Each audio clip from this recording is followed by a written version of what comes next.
Hello, my dear friend. Welcome back to Emma ASMR. I'm so glad you're here with me tonight. Find yourself in a comfortable position. Let your body sink deeply into your bed. Feel the weight of the blankets around you, the softness of your pillow cradling your head. And know that for the next few hours, you don't need to be anywhere else. You don't need to do anything else.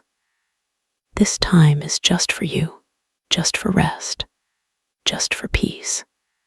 Tonight, I'm going to take you on a very special journey to a place I've been saving just for you, a hidden garden sanctuary, tucked away from the noise and chaos of the world, a place where time moves differently, where every breath comes easier, where your mind can finally rest. But before we begin our journey, let's take a moment together, just you and me, breathing slowly, in through your nose, feeling the cool air fill your lungs, and out through your mouth, releasing any tension you've been holding, any worries from your day, any thoughts that have been circling in your mind. Just let them go, like leaves floating down a gentle stream, drifting away, away, away. That's beautiful. You're doing so well already. I'm so proud of you for being here, for choosing rest, for choosing yourself tonight. Now, close your eyes if you haven't already, and imagine with me, it's late afternoon, that golden hour just before dusk, when the world seems painted in honey and amber. The sun is beginning its slow descent toward the horizon, casting everything in the most beautiful warm glow. You're walking down a quiet country lane, one you don't quite remember finding, but somehow it feels familiar, like something from a half-forgotten dream, or a memory from childhood that surfaces unexpectedly, bringing with it that sweet, aching nostalgia, that feeling of coming home. The lane is narrow, barely wide enough for a single car, though you haven't seen any traffic here. It seems this path belongs only to those who truly need it, only to those who are searching for something they can't quite name. On either side of the lane, ancient stone walls rise up, covered in moss so green it almost glows in the fading light. The stones are uneven, weathered smooth by centuries of rain and wind, each one fitting perfectly against the next, placed there by hands long since turned to dust. But their work remains, solid and beautiful and patient. Along the top of these walls, wildflowers have taken root in the crevices. I can see them now, delicate purple vetch, white campion with petals like stars, yellow stonecrop, and here and there, the bright red of poppies, nodding gently in the evening breeze, so gently, back and forth, back and forth. The air is perfumed with their sweetness, mixed with the earthy scent of the lane itself, that particular smell of warm dust, of grass, of something green and growing. Take a deep breath with me. Can you smell it? That summer evening smell that takes you back to simpler times, to childhood summers that seem to last forever, to moments of pure peace you'd forgotten you ever knew. Your footsteps are so quiet on this lane. The packed earth barely makes a sound beneath your feet, just the softest whisper of movement, and maybe the occasional crunch of a small stone. But mostly there is silence, the kind of silence that isn't empty, but full of presence, full of peace, full of possibilities. Above you, the sky is beginning its transformation, still blue, but deepening, enriching, taking on shades of periwinkle and lavender at the edges, where it meets the hills in the distance, those rolling hills covered in patchwork fields, some golden with wheat, some green with grass, divided by hedgerows dark with summer foliage. And the light, oh, the light, it's magical at this hour. You know this time. Photographers call it the golden hour, when everything seems illuminated from within, when every blade of grass casts a long shadow, when the world looks like it's been dipped in honey. As you walk, you notice the sounds beginning to change. The daytime birds are settling, finishing their last songs. You can hear a blackbird somewhere, singing its evening melody, so pure, so clear, each note perfectly formed, rising and falling, like a lullaby for the sun. And underneath that, the gentle hum of insects, bees making their way home to their hives, carrying the last pollen of the day, their buzzing growing fainter, as they move off into the distance. The evening breeze picks up, just slightly, enough to rustle the leaves of the trees that occasionally overhang the lane, creating a canopy of green above you, filtering the golden light into shifting patterns of brightness and shadow, dancing across the path, across your hands, across your face. You've been walking for a while now, though time feels different here, slower, dreamier, as if each moment is stretching out, becoming fuller, richer, and you realize you're not tired from the walking. Instead, you feel more relaxed with each step, more present, more yourself than you felt in a very long time. The lane curves gently to the left, following the natural contour of the land.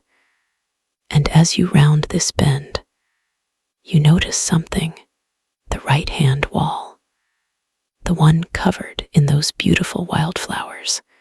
It's different here, older perhaps, the stones more weathered, more covered in moss. And there, almost hidden, almost invisible if you weren't paying attention, there's a door. It's made of old oak, dark with age, the grain of the wood so pronounced you could trace each whorl and line with your finger.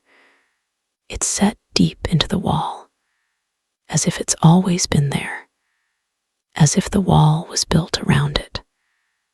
Or perhaps it grew there, organically, naturally, the way magical things often do. The door is arched at the top, rounded like something from a fairy tale, and there's an iron handle, black iron, shaped simply, worn smooth by countless hands, cool to the touch, solid, real. Above the door, carved into the stone lintel, so weathered you can barely make out the words, there's an inscription. You lean closer to read it, and the words say, "For those who seek rest, enter and be at peace." Something in your chest loosens when you read those words, as if a band you didn't know was there suddenly releases, and you can breathe more deeply, more fully. Your hand reaches out, almost of its own accord, and grasps the iron handle. It's cool under your palm, solid, reassuring, and when you turn it, the mechanism moves smoothly, well-oiled despite its obvious age, and the door swings open, silent on its hinges, opening inward, inviting you forward, inviting you in. Beyond the door, you can see a glimpse of green, such green, greener than anything you've seen in the outside world. And the light, softer here, gentler, tinged with gold and the faintest hint of blue. Like twilight is arriving more slowly here, taking its time. You step through the doorway, and the moment you do, the moment you cross that threshold, you feel it, like stepping into another world. The air is different here, cooler, fresher, scented with flowers you can't yet name. And underneath that, the smell of earth, of growing things, of water, clean and pure. The door swings shut behind you, softly, gently, with barely a sound. And you turn to look at it. From this side, it's even more beautiful. The inside face is smooth, polished by time, with patterns in the grain that seem to form shapes, faces almost, or animals, or flowing water. It depends on how you look at it, how the light catches it. But then you turn back, to face forward, and you see it, the garden. Oh, the garden. It spreads before you, vast and intimate all at once, as if space itself works differently here. It seems to go on forever, winding paths disappearing around bends and into shadowy groves. But at the same time, it feels enclosed, protected, safe, like being held in gentle hands. You're standing on a path made of pale stone, smooth, worn flagstones that seem to glow slightly in the dusky light. The path is wide enough for two to walk side by side, but you're alone here, beautifully alone, the way alone should feel, not lonely, but free, unburdened, yourself. On either side of the path, the garden unfolds in layers. First, right at the edges, there are low plants, spreading herbs. You can see thyme, its tiny leaves so fragrant, and chamomile, with its little daisy-like flowers just beginning to close for the evening, and lavender. Oh, the lavender, planted in great billowing clouds, their purple spikes swaying, releasing that scent, that perfect calming scent, every time the breeze touches them. Beyond the herbs, there are roses, climbing up old stone pillars, draped over arches that span the path at intervals, creating tunnels of flowers. The roses are in every shade imaginable, deep crimson reds that look almost black in the fading light, soft pinks like the inside of seashells, pure whites that seem to capture and hold the light, yellows ranging from pale cream to bright gold. And as you walk closer, you can smell them. Each variety has its own scent, some sweet and heady, some light and fresh, some with hints of spice or fruit. The path draws you forward, inviting you deeper into the garden, and you follow it, your feet moving naturally, easily. You're not tired. You feel as if you could walk forever here. But at the same time, there's no urgency, no rush. Time has stopped meaning what it meant before. As you walk, you notice more details. The way the light filters through the leaves of the trees that rise above the roses, creating dappled patterns on the path, moving and shifting as the breeze stirs the branches, like water, like golden water flowing over everything. There are trees here that seem ancient, oaks with trunks so wide 3 people couldn't encircle them, their branches spreading out like arms, offering shelter, offering shade. Their leaves rustling with that particular sound that oak leaves make, that dry whisper, like secrets being shared.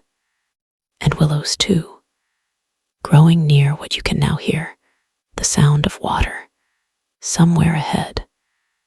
Their long trailing branches moving in the breeze like hair, like silk, sweeping down to brush the ground, creating curtains of green. There are fruit trees as well. Apples, you can see them, still green now in late summer, but promising sweetness in the months to come, hanging heavy on the branches, and pear trees, and plum trees with their leaves that distinctive shape, and cherry trees, their fruit long since eaten by the birds. But the trees themselves are beautiful, their bark glossy and marked with horizontal lines, like someone's handwriting in a language you can't quite read. Birds are settling into these trees now, finding their roosting spots, calling to each other in soft chirps and whistles, settling down, settling down. You can hear the flutter of wings, the rustle of leaves, and then silence as they tuck their heads beneath their wings and prepare for sleep. The path curves to the right. Following, you realize now the sound of that water. It's getting closer, louder. Though louder is the wrong word, more present perhaps. You can hear the distinct sound of running water, not a torrent, not a roar, but a gentle, continuous flow, like a stream or a fountain. And there, as the path opens into a wider space, you see it, a fountain, standing in the center of a circular area paved with those same pale stones, but arranged here in a pattern, a mandala, circles within circles, spiraling inward to the fountain at the center. The fountain is old, very old, made of the same stone as the walls you saw outside, weathered and moss-covered, but still beautiful, still functioning. Water flows from the top, from a carved stone bowl, overflowing in a continuous sheet, falling into a larger basin below, and from there, into an even larger pool at ground level, circular, perhaps 20 feet across. The water so clear you can see the bottom, see the copper and silver coins scattered there, wishes made by those who came before you, dreams whispered to the water. The sound of the water is perfect, that particular music that only falling water makes, a constant gentle splashing, flowing. It fills the air, and somehow, miraculously, it seems to fill your mind too, washing through your thoughts, clearing away the clutter, the worry, the endless mental chatter, leaving behind only peace, only presence, only this moment, this perfect moment. You walk closer to the fountain, drawn to it, to its beauty, to its sound, to its promise of coolness and refreshment. The air around it is cooler. You can feel it on your skin, and slightly damp, carrying with it the mineral scent of stone, of clean water, of something elemental and pure.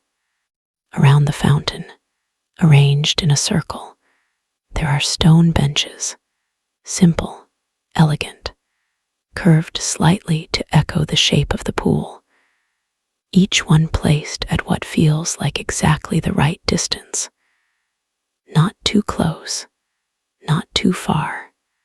And between the benches, planters built into the paving, filled with flowers that love moisture, ferns unfurling their fronds, hostas with their broad leaves, and flowers, lobelia spilling over the edges in cascades of blue and white, sweet alyssum forming clouds of tiny blossoms, and forget-me-nots, those tiny blue flowers with yellow centers, growing in thick patches, living up to their name. You choose a bench. It doesn't matter which one, they're all perfect, and you sit down. The stone is cool beneath you, solid, substantial, grounding you to this place, to this moment.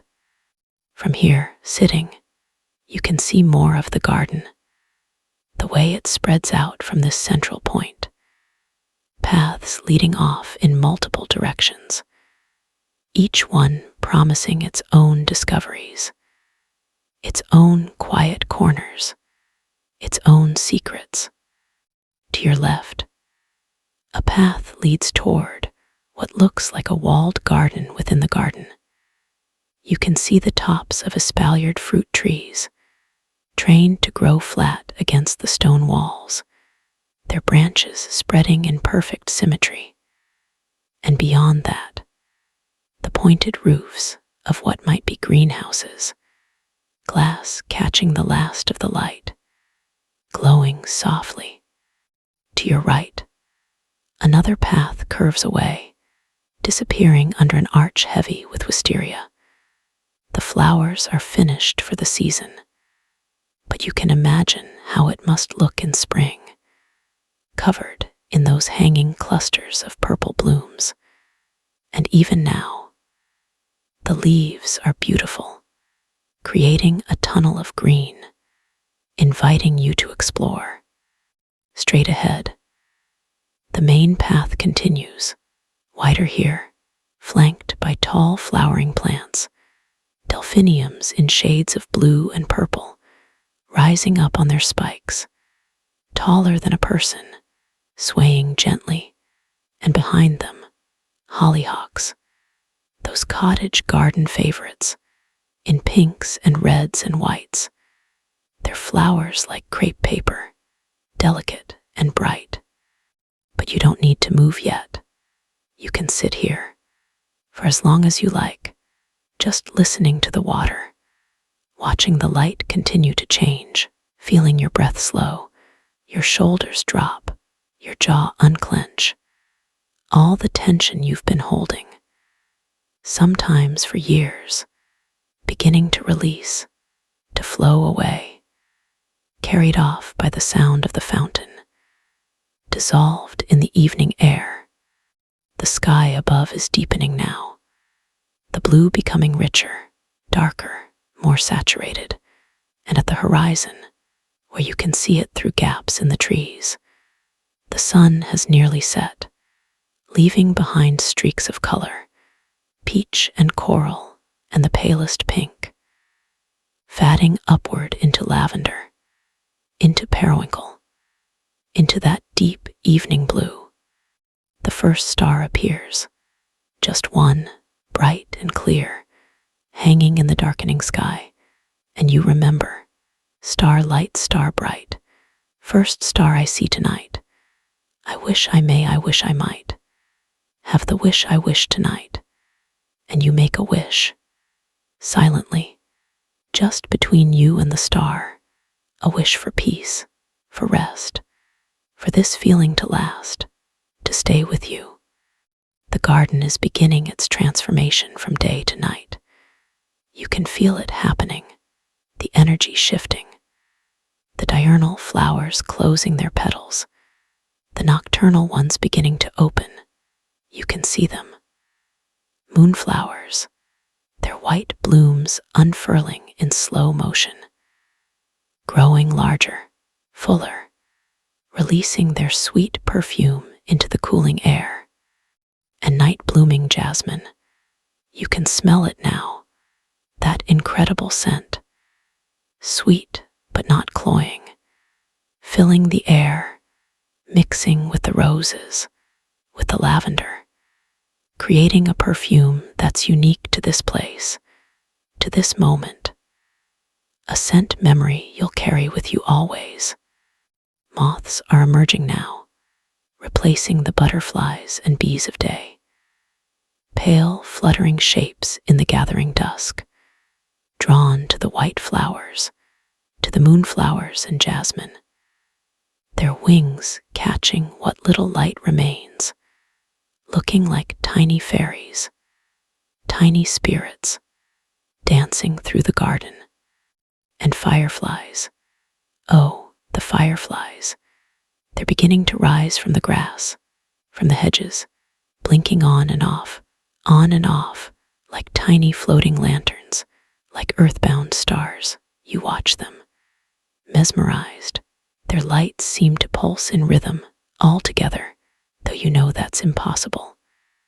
They're not actually synchronized, but in this place, in this magical garden, it seems anything is possible. The fountain continues its endless song, and you find yourself breathing in time with it, your chest rising and falling, in rhythm with the water, with the evening, with the garden itself, as if you're becoming part of it, as if the boundaries between you and this place are dissolving, and you're not separate anymore, not isolated, not alone in the way that loneliness means, but connected, woven into something larger, something ancient and beautiful and ongoing.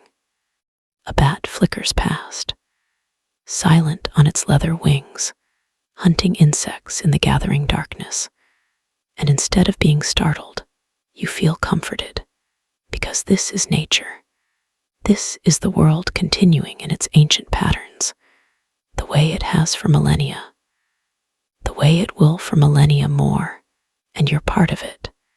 You've always been part of it, even when you forgot, even when the noise of modern life drowned out this knowing. The light is nearly gone now, but the garden doesn't become dark, not truly dark. Instead, there's a soft glow, coming from lanterns you hadn't noticed before, hanging from branches, from hooks on the stone pillars, old-fashioned lanterns with real candles inside, their flames protected behind glass, burning steadily, casting circles of warm light, making the darkness beyond seem softer, gentler, not frightening at all, but rather cozy, intimate, safe. You stand up from the bench, slowly, feeling how relaxed your body has become, how loose your muscles are, how easy it is to move now, without the usual tightness, without pain, just fluid and natural and right. You walk toward the fountain itself, drawn to the water, and you kneel down at its edge. The stone rim is smooth under your hands, worn by countless others who have done the same, who have knelt here, in this same spot, seeking the same things you seek: peace, rest, a moment of transcendence. You cup your hands, dipping them into the pool. The water is cool, wonderfully cool, so clear it seems almost to glow. And you bring your hands up, bringing the water to your face, splashing it gently, feeling it wash over your skin, so refreshing, so pure, like drinking light, like washing in stars. And you do drink, a little, bringing your cupped hands to your lips, tasting, and the water is sweet, with that particular sweetness that spring water has, mineral and clean and alive somehow.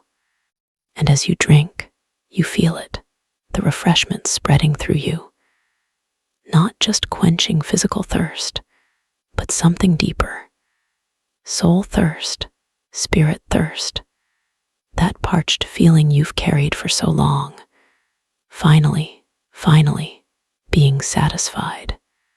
You sit back on your heels, water dripping from your fingers back into the pool, creating ripples that spread outward, catching the lantern light, making patterns, circles expanding, overlapping, creating interference patterns.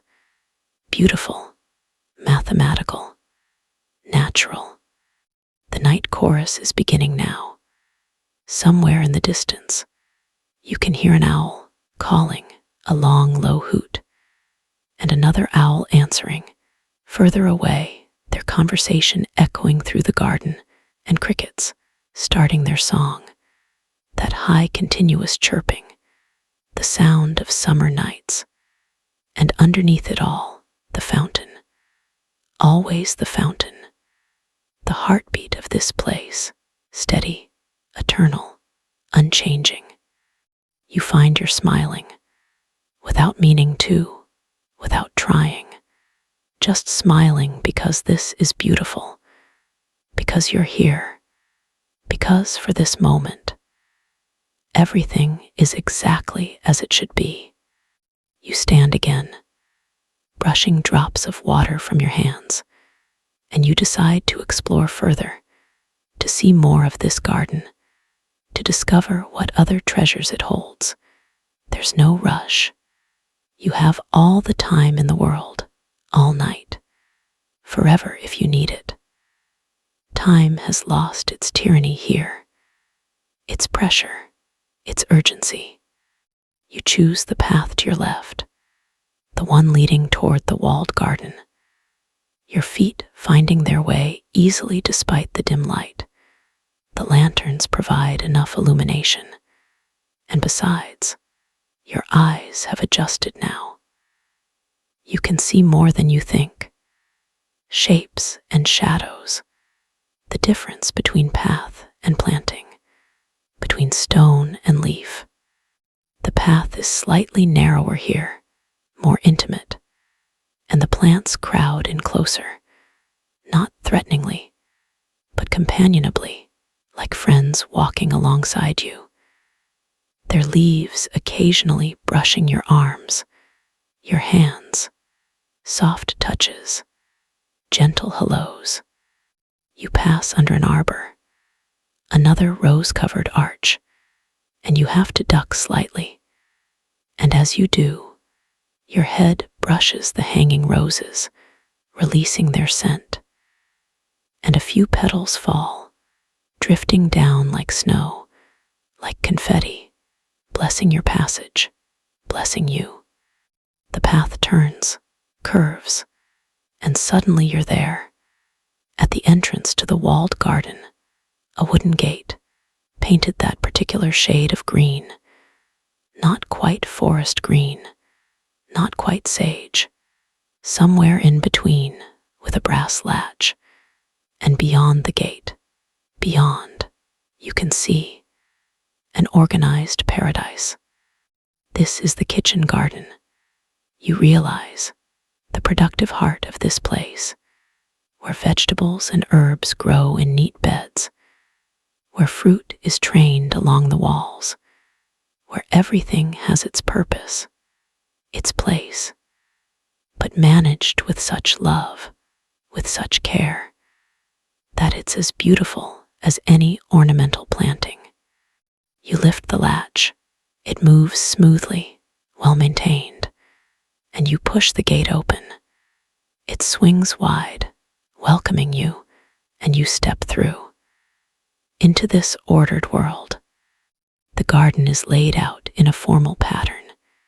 4 square beds arranged around a central circle, and in that circle, another small fountain, simpler than the first, just a single spout rising from the center of a stone basin, but the water sparkles in the lantern light, and the sound it makes, different from the larger fountain. Higher, softer, like bells, like laughter.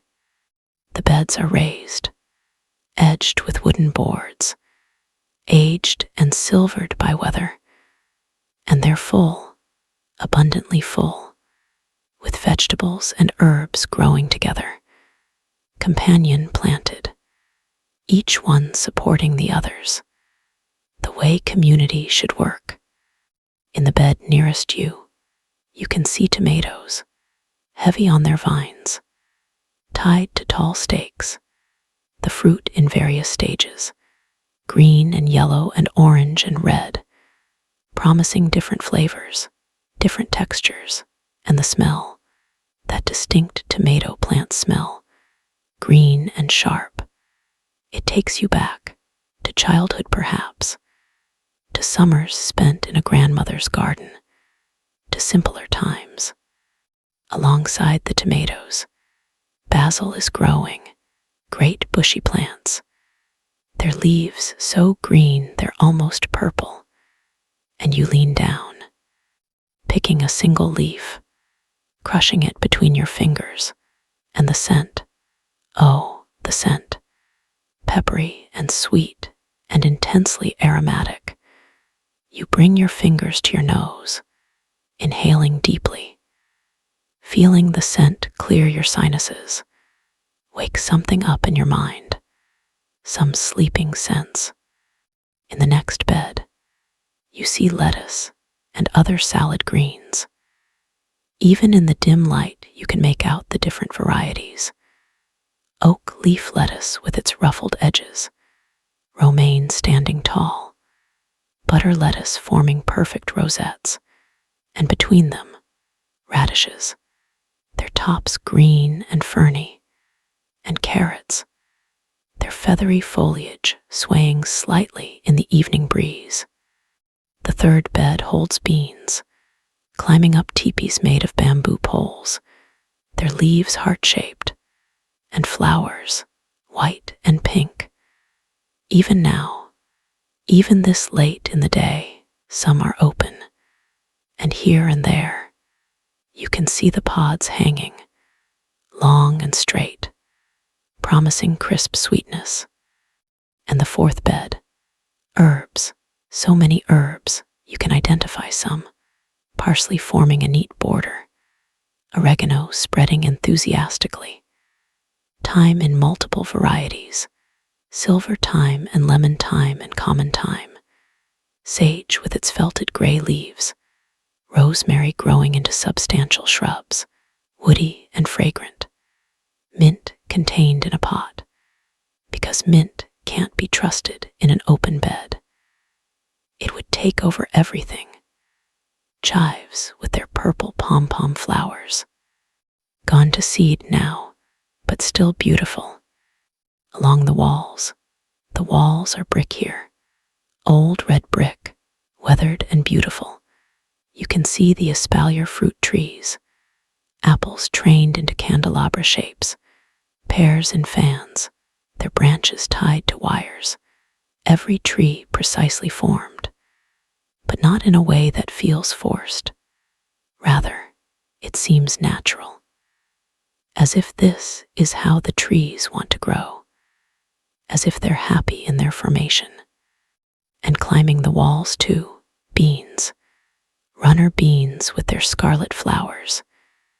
Even in the low light, you can see the flash of red, like tiny flames, like love hearts, growing up strings, reaching for the sky.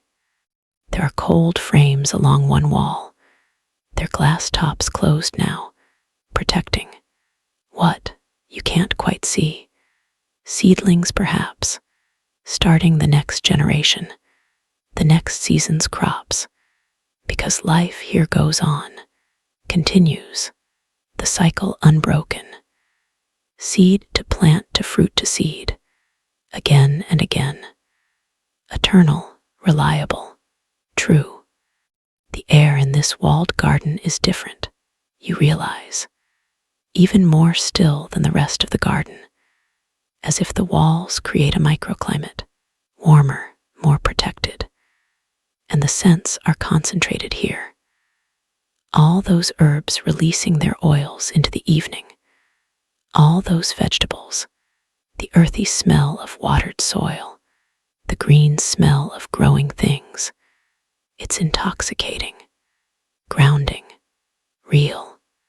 You walk to the central fountain, this small cousin of the larger one you first encountered, and you sit on its edge, the stone rim just wide enough, and you trail your fingers in the water, creating ripples, watching them spread, watching the light fragment and reform, mesmerizing, hypnotic.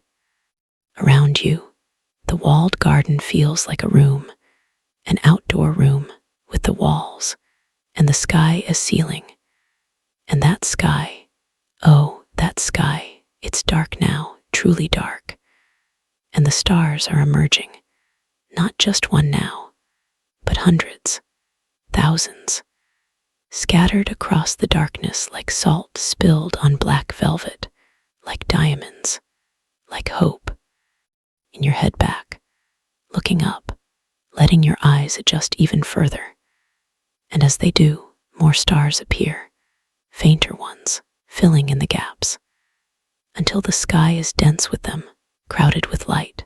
And there, the Milky Way, that river of stars, flowing across the sky, so bright here, away from city lights, away from the modern world, bright like it must have looked to humans for millennia, before electricity, before we lit up the night and forgot what we lost.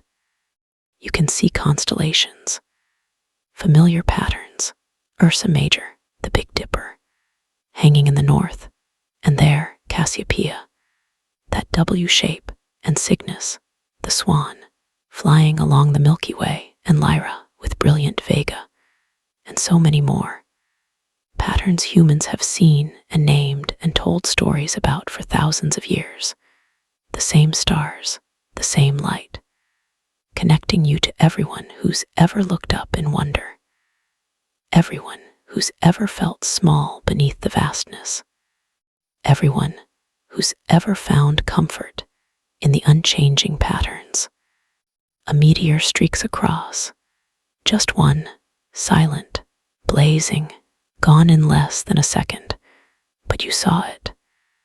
And it feels like a gift, like a personal message, like the universe itself winking at you, saying, I see you. You matter. You're part of this too. The evening has transformed into true night now, and the garden has transformed with it. It's not a different place. It's the same garden, but revealed differently, shown in a new light or new darkness. Each as beautiful as the other. Each as necessary. You can't have day without night. Can't have light without shadow. Can't have growth without rest. And that's what this is, you realize. This is the lesson, the gift, the truth this garden offers. Rest is not the opposite of productivity. Rest is what makes productivity possible. Rest is when the real growth happens, the invisible work, the root work, the deepening. You've been pushing. You know you have. Pushing through tiredness, through exhaustion, trying to force yourself to keep going, keep producing, keep achieving, because that's what you're supposed to do. That's what the world demands. But here, in this garden, those demands fall away. They have no power here. Here, you're allowed to just be, to just exist, to just breathe, and that's enough, more than enough. That's everything. Your eyes are heavy now, you notice, pleasantly heavy, not fighting to stay awake heavy, but naturally ready for sleep heavy. The kind of tiredness that feels good, that feels earned. Even though you've done nothing but walk and sit and breathe and exist. But you're not quite ready to sleep yet. There's more to see, more to experience. And you have all night, remember, all night. No rush, no pressure, just curiosity and wonder and this perfect peace. You stand from the fountain, slowly, carefully, not because you're unsteady, but because every movement feels precious now, worth savoring. And you walk toward the gate, back the way you came, leaving the walled garden, though you know you can return whenever you want. It's here. It will always be here, waiting. You pass through the gate, closing it gently behind you, hearing the soft click of the latch, and you're back on the main path, the lanterns still glowing, the fireflies still dancing, the stars still blazing overhead. You turn right this time, taking the path you haven't explored yet, the one that curved away under the wisteria arch, and as you walk beneath it, you're enfolded in darkness, just for a moment, the leaves above blocking even the starlight. But you're not afraid. You know there's light ahead. And sure enough, a few steps, and you emerge into another clearing. This one has trees, larger trees, forming a grove, and strung between them, hanging from branches, there are more lanterns, but different. These are paper lanterns, glowing softly, swaying gently in the breeze, creating moving patterns of light and shadow on the ground, on the tree trunks, on your face as you walk among them. The trees are, you look up, trying to identify them, birches, you think. Yes, silver birches, their bark gleaming white, peeling in places, papery. And the sound their leaves make, rustling, whispering, it's distinctive, musical, like running water, like soft conversation in a language you almost understand. Between the trees, the ground is carpeted with moss, thick and soft, like velvet, like the finest carpet, and growing up through the moss, woodland flowers. Even at night, even in the low light, you can see them, wood anemones. Their white petals closed now, wild primroses and violets, tiny purple faces.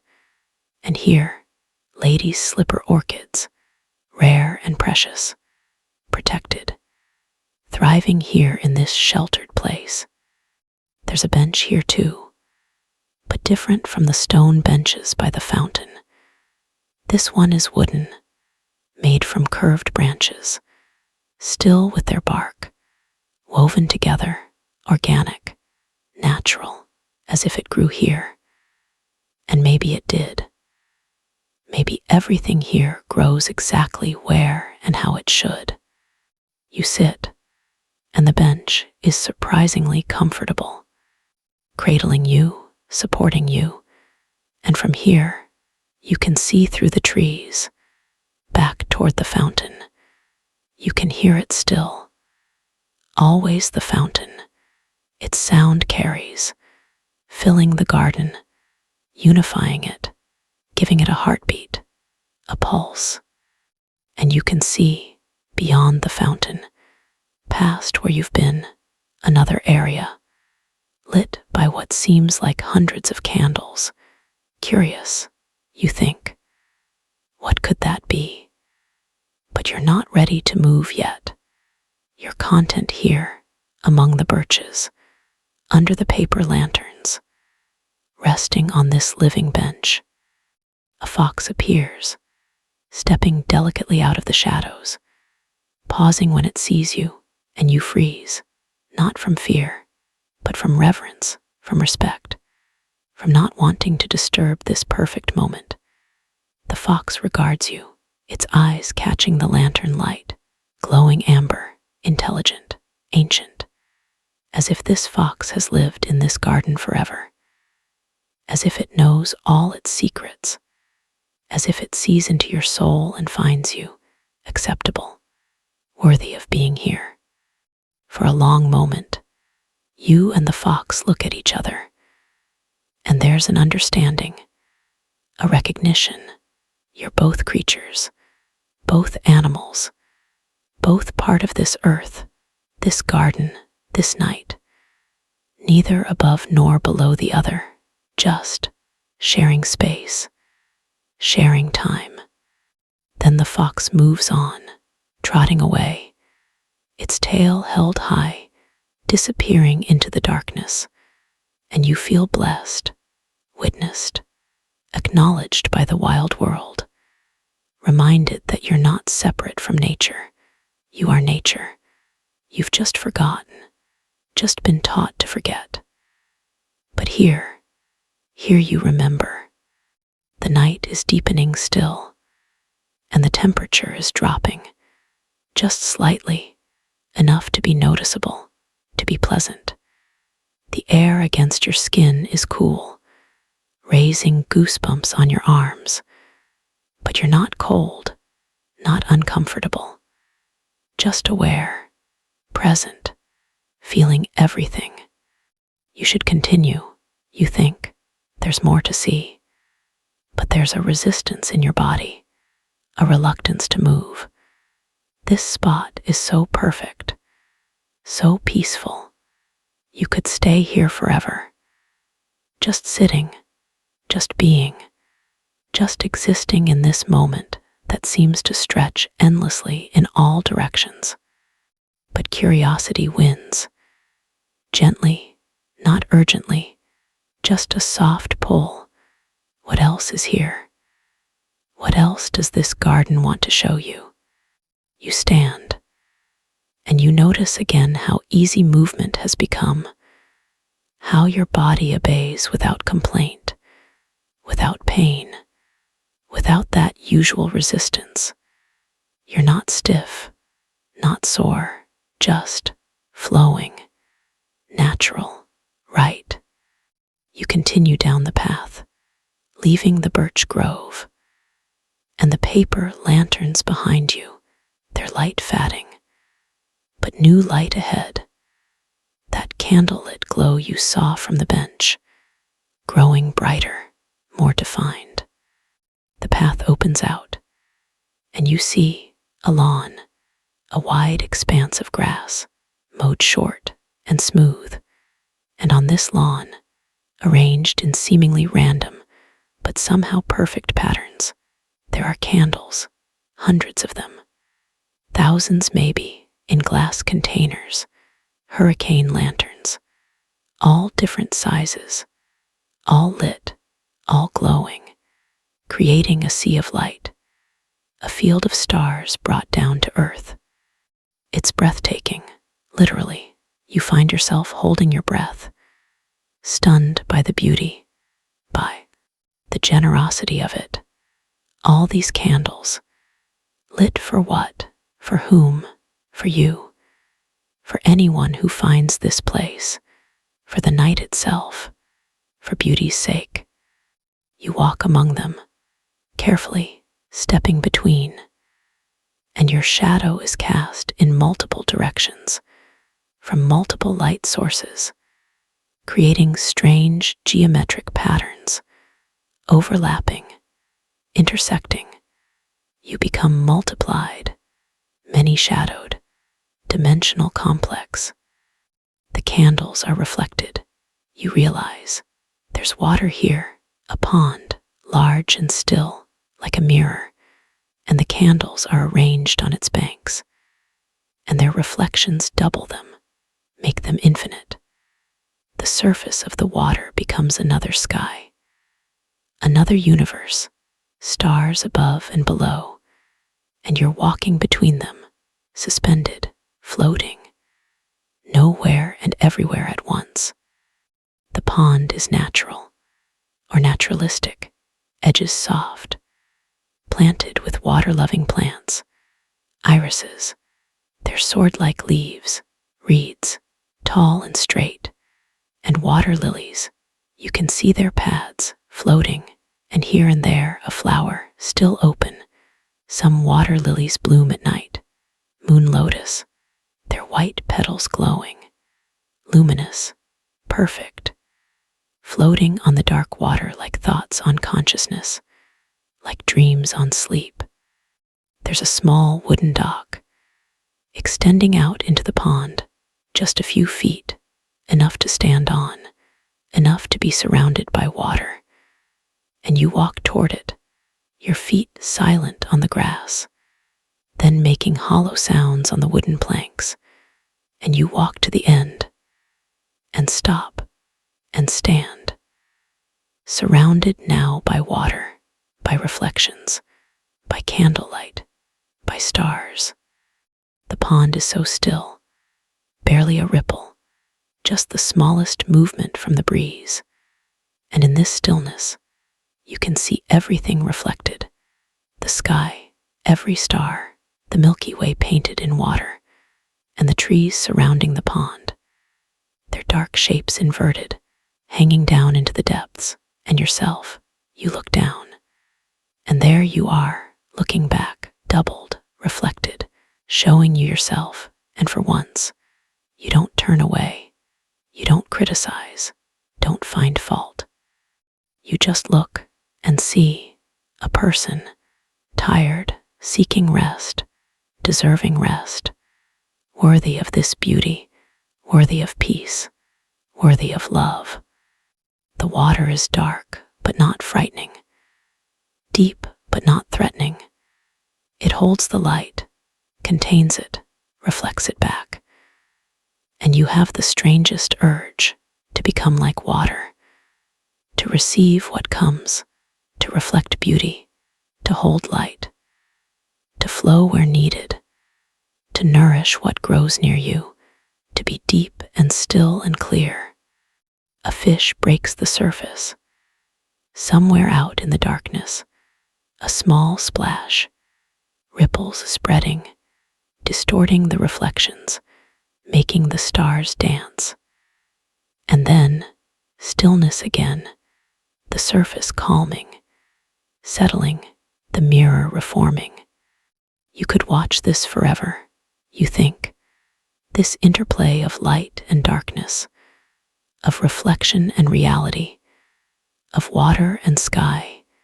It's meditation, it's prayer, it's art, it's truth, all at once, without trying, without effort, just being what it is, showing you what you are. Time passes. You don't know how much. It doesn't matter.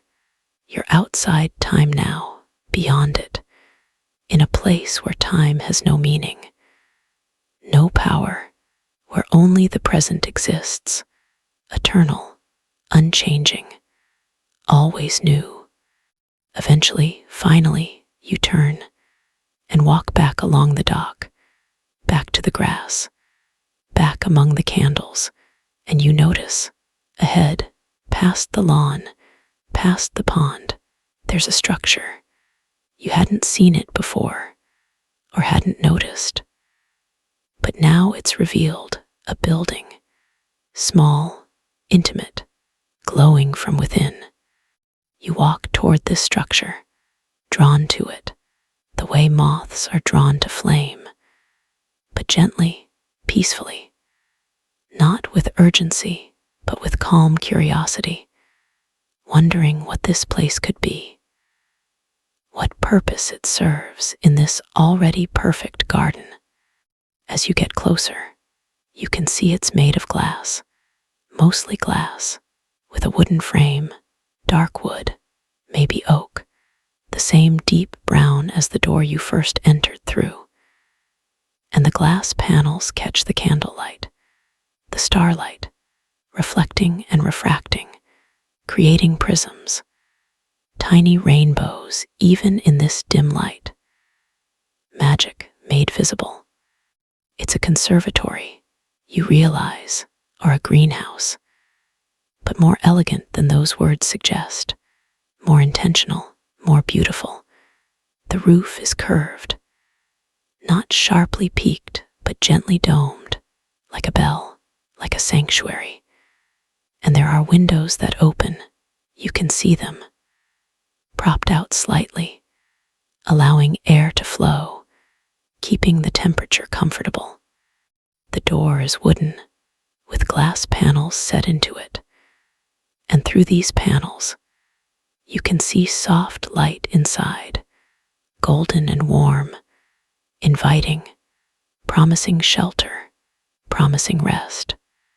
Your hand reaches for the door handle, brass, like the one on the garden gate, worn smooth by use, and it turns easily, and the door opens, swinging inward, and warmth flows out.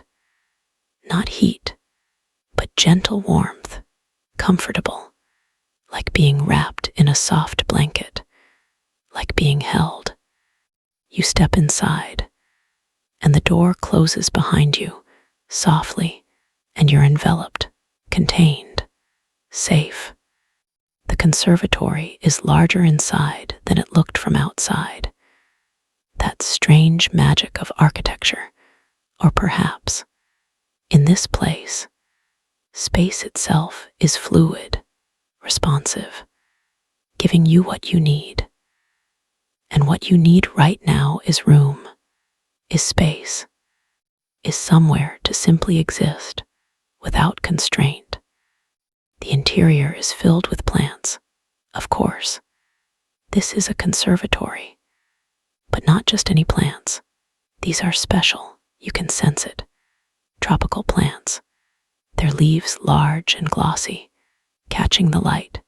Philodendrons with their split leaves, monsteras, ferns in hanging baskets, their fronds cascading down. Maidenhair ferns so delicate they seem made of green lace, and orchids, so many orchids, mounted on pieces of bark, hanging from beams, sitting on shelves. Their flowers in every color, purple and pink and white and yellow, and even blue, some small and delicate, others large and showy, all beautiful, all thriving in this perfect environment. The air is humid. You can feel it on your skin, in your lungs as you breathe, and it's scented, not overwhelmingly, but subtly, with the smell of earth, of growing things, of flowers. Jasmine is blooming here too, climbing up a post, its white flowers open, releasing that incredible nighttime fragrance, and gardenias, their scent creamy and rich, and something else, something exotic you can't name, spicy and sweet at once. The floor is terracotta tile, old tiles, uneven, each one slightly different from the next, laid in a herringbone pattern, the color warm, earthy, like sunset, like clay. And there are rugs scattered here and there, woven rugs in rich colors, reds and golds and deep blues, soft under your feet. The light comes from more lanterns, hanging from the beams overhead, and candles, thick pillar candles, sitting on surfaces, on shelves, on tables, their flames steady in the still air, dancing only slightly, creating shadows that move gently, soothingly. And there's furniture, not much, but perfectly chosen, a sofa, deep and comfortable looking, upholstered in faded velvet, the color of moss, of forest, with cushions, many cushions, in complementary colors. And there's a low table, dark wood with an inlaid top, mother of pearl forming patterns, flowers and vines, catching the candlelight, gleaming softly. In one corner, a bookshelf filled with books, old books mostly, their spines leather, their titles embossed in gold, some readable from here, poetry, gardening books, plant identification guides, novels you remember from childhood, stories of secret gardens, of magical places, of transformation and rest. There are blankets folded over the arm of the sofa, soft blankets, hand-knitted perhaps, or woven in natural fibers, wool and cotton and linen, inviting you to wrap yourself, to get comfortable, to stay. You walk further into the space, exploring. There's a corner with a small fountain, similar to the ones outside, but smaller still.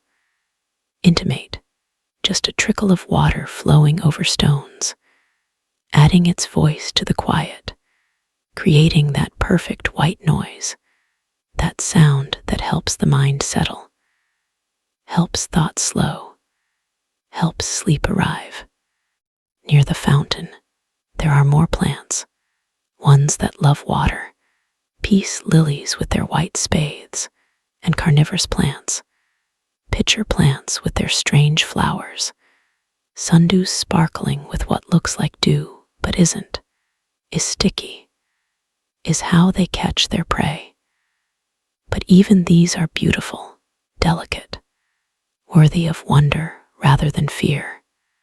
Against one wall, a long bench, like a potting bench, but cleaner, more decorative, and on it, collections, interesting objects, stones, some rough, some polished smooth, some with crystals inside, geodes split open to reveal their secret hearts, amethyst and quartz and citrine, catching the light, holding it, transforming it.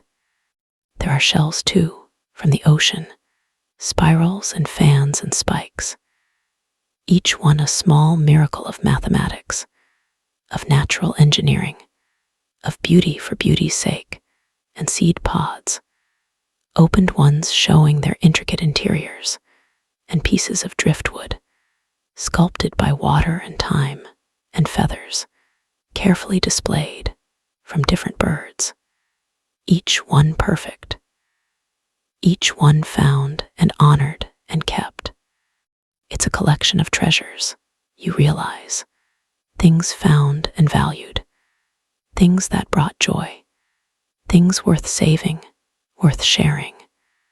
And you're reminded that beauty is everywhere, if you slow down enough to see it, if you pay attention, if you allow yourself to notice, to care, to collect moments of wonder like these objects are collected here. In another corner, almost hidden behind a large palm, there's a day bed. No, a sleeping couch. Something between, covered in white linen, pristine and soft, with more cushions, more pillows, and a light throw blanket folded at the foot. And this, you realize, this is where you could rest. This is where you're being invited to stay, to sleep, to let go completely. But not yet, not quite yet. You're not ready. There's still a reluctance, that fear of letting go, of surrendering, even here, even in this perfect place. The habit of holding on is so strong, so ingrained. But that's okay, that's normal, that's human. And you can take your time. You can ease into it. There's no rush, remember, no rush at all.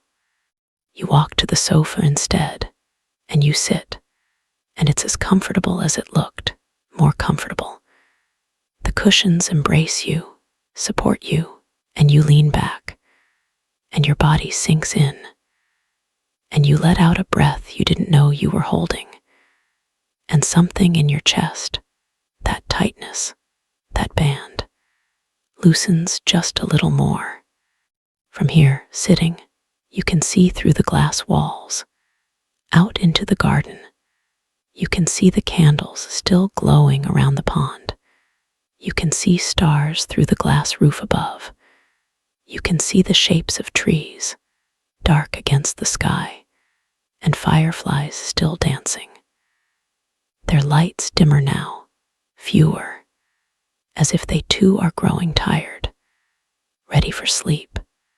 But inside is warmth and light and comfort, and that subtle fragrance from all the plants, and the sound of the small fountain, and the feeling of safety, of being held, of being somewhere you're allowed to be exactly as you are, without performance, without pretense, without having to be anything other than yourself, tired and seeking rest. There's a book on the table, you notice, open, face down, as if someone was just reading it, just stepped away for a moment, and will return, and you're curious. You reach for it, picking it up, careful not to lose the place, and you turn it over and look at the page. It's poetry. Of course it's poetry. What else would it be in a place like this? And the poem, you read it, slowly, letting each word settle, each image form. It's about rest, naturally, about the necessity of darkness, how seeds must rest in the earth before they grow, how winter is not death but sleeping, how fallow fields are not empty but recovering, rebuilding their fertility, preparing for abundance, how rest is not laziness but wisdom, not weakness but strength, not giving up but gathering energy. The words speak directly to something in you, something that's been screaming silently for so long, pleading for permission to stop, to rest, to just be still for a while. And here, in this book, in this poem, left open on this table, as if waiting for you, there's that permission, written down, made real, made true.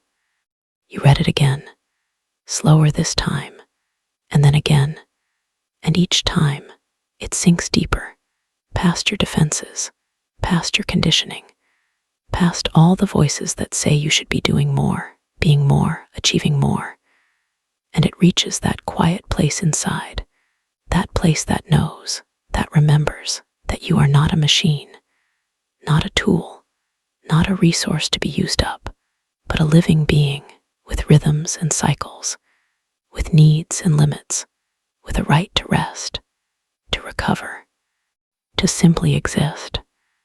Tears come, surprising you, warm on your cheeks, but not sad tears, not really.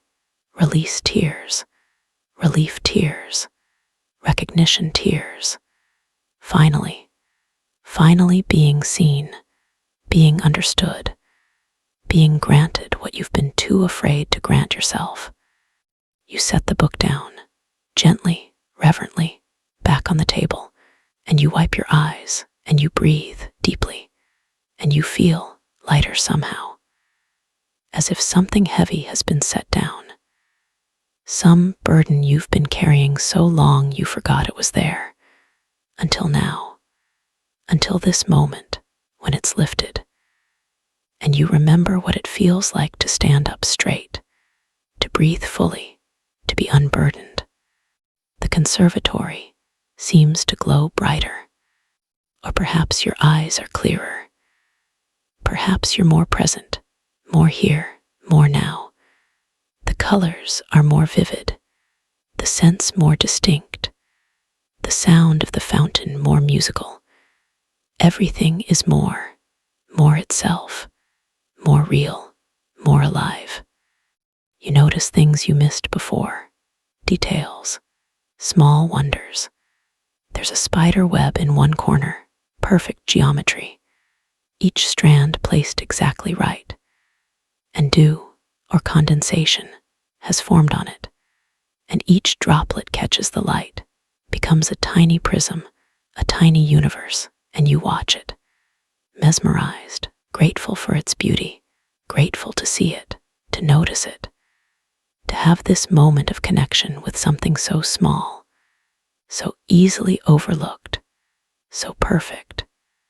And on one of the shelves, between two books, there's a small wooden box, carved, intricate patterns in the wood, flowers and vines, and you stand, drawn to it, curious, and you walk over and you touch it. The wood is smooth, polished by handling, and there's a small latch, simple, elegant, and you open it. Inside, lined with velvet, dark blue like midnight, there are seeds, many different kinds, some large, some tiny, some in packets with handwritten labels: lavender, chamomile, lemon balm, night blooming jasmine, moonflower, all plants that promote rest, that invite sleep, that calm the nervous system, that have been used for centuries, for millennia, by humans seeking what you seek. And there's a small note, folded, and you take it out and unfold it. And the handwriting is beautiful, careful, loving, and it says, "Take what you need, plant them when you return, and remember this place, remember this peace. Let it grow in your life, in your days, in your nights. You carry the garden with you. Always, it lives in you, as you live in it. You are not separate. You never were." You read it twice, 3 times, and then you carefully, reverently fold it again and place it back in the box, and you close the lid, and you stand there, your hand resting on the box, feeling the connection, the love, the care that went into this, into creating this place, maintaining it, keeping it here, waiting for whoever needs it, for you. And you understand now, really understand. This garden isn't just a place. It's an offering, a gift, given freely, asking nothing in return, just here, existing, being beautiful, being restful, being available. For anyone who finds their way to that old wooden door, who reads those words, for those who seek rest, enter and be at peace. You're so grateful, overwhelmingly grateful, and you don't know who to thank. The universe, fate, your own intuition that led you here. Or maybe you just thank the garden itself, silently, from your heart. Thank you, thank you, thank you. The night is deepening still, moving toward that darkest hour, that point just before dawn begins its slow approach. Though dawn is still hours away, you have time, so much time, and finally, you're ready to truly rest, ready to let go, ready to sleep.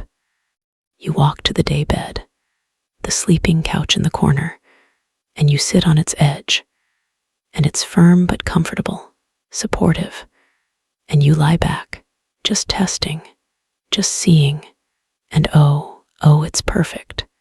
The mattress, if that's what it is, holds you just right. Not too soft, not too hard, like sleeping on a cloud, like being held by gentle hands. The pillow, you adjust it, and it's filled with something. Not feathers, something else. You can smell it. Lavender. The pillow is filled with lavender, and maybe other herbs, chamomile perhaps, and the scent rises as your head settles, surrounding you, calming you. Ancient aromatherapy, nature's sleeping medicine, working on your nervous system, telling it, it's safe, it's time, you can rest now. You reach down, pulling the throw blanket up, and it's lighter than it looks. Some natural fiber, cotton maybe, or linen, soft and cool against your skin, and it's enough. Perfect amount of weight, perfect amount of warmth. You lie there on your back, looking up through the glass roof at the stars, still there, still bright, still keeping their eternal watch, and you feel held between earth and sky, between the garden below and the cosmos above, cradled, safe, protected. You're breathing, you notice, has slowed, deepened, become regular, automatic. Your body is taking over, doing what it knows how to do, preparing for sleep, for that small death, that surrender, that journey into the unconscious. And you're not afraid, not anymore, here, in this place. Sleep is not something to fear, not something to fight, but something to welcome, something to embrace. Your eyes are so heavy now, so wonderfully heavy, and you let them close, just for a moment, just to rest them. And the darkness behind your eyelids is not empty. It's full of patterns, colors dancing, purples and blues and soft greens, the afterimages of candles, of stars, of light. You can still hear everything, the small fountain, its gentle trickle, and through the glass, faintly, the larger fountain in the main garden, still singing its eternal song, and the night insects, their chorus, steady, rhythmic, like a lullaby, like a heartbeat, like the earth itself breathing. And you can smell everything, the lavender from your pillow, the jasmine, the gardenias, the rich earth smell, the water, the green growing scent of all the plants, layers upon layers of fragrance, complex, beautiful, natural, real. And you can feel everything, the softness beneath you, the blanket's gentle weight, the air on your face, cool and humid, the relaxation spreading through your muscles, your shoulders, your back, your legs, your arms, everything releasing, letting go, melting into the bed, into the earth, into peace. Your mind is slowing too, thoughts becoming fewer, simpler, less urgent, less sharp, softening at the edges, becoming dreamlike, memories mixing with imagination, creating stories, narratives that don't quite make sense, but don't need to. This is how sleep begins. This dissolution of the boundary between wake and dream, between conscious and unconscious, between day self and night self. You might be asleep already, or nearly, it's hard to tell. The line is so blurred, so soft. And it doesn't matter, sleep or not quite sleep. Either way, you're resting, deeply, truly, for the first time in, how long, weeks, months, years maybe. When did you last feel this peaceful, this safe, this completely at ease? Images drift through your mind. The garden, walking the paths, the roses, the fountain, the fireflies, the fox looking at you with those amber eyes, the candles reflected in the pond, the stars, so many stars, and they're all still there, still happening.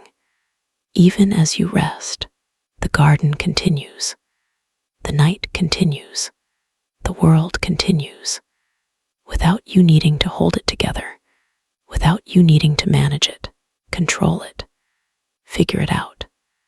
You can let go. You are letting go. You have let go. The conservatory holds you. The garden holds you. The earth holds you. And you are held completely, entirely, safely held. And somewhere, in the very back of your mind, there's a whisper, a promise, that when you wake, if you wake, because maybe you'll sleep forever here, and that would be okay too. But if you wake, the garden will still be here, waiting, ready to show you more, ready to guide you deeper, into rest, into peace, into yourself. But for now, for this moment, for these hours ahead, there is only this, only sleep, only surrender. Only the soft darkness, only peace, only rest.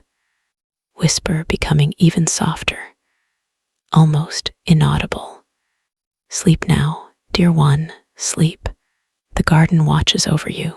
You are safe. You are held. You are loved. Sleep, sleep, sleep. Time passes. In the way time passes in dreams, in the way time passes in deep sleep, unmeasured, uncounted, meaningless. There is no time here, only the eternal now, stretching in all directions, infinite and intimate all at once. You are sleeping, deeply sleeping, and yet some part of you remains aware, gently aware, like a candle flame that never quite goes out, flickering softly in the darkness, present but not intrusive, watching but not waking. The garden continues around you, continues without you, continues with you. The distinction has dissolved. You are the garden and the garden is you, breathing together, resting together, existing together in this perfect darkness. The stars have moved across the sky, slowly, following their ancient paths, patterns that have repeated every night since the beginning of time, will repeat every night until the end. Orion has risen now, the hunter, walking across the heavens, his belt so bright, 3 stars in a perfect row, and below, his sword. And in that sword, if you looked through a telescope, if you were awake to look, you'd see the Orion Nebula, that birthplace of stars, that cloud of gas and dust, creating, always creating, new light from darkness. But you're not awake to see it.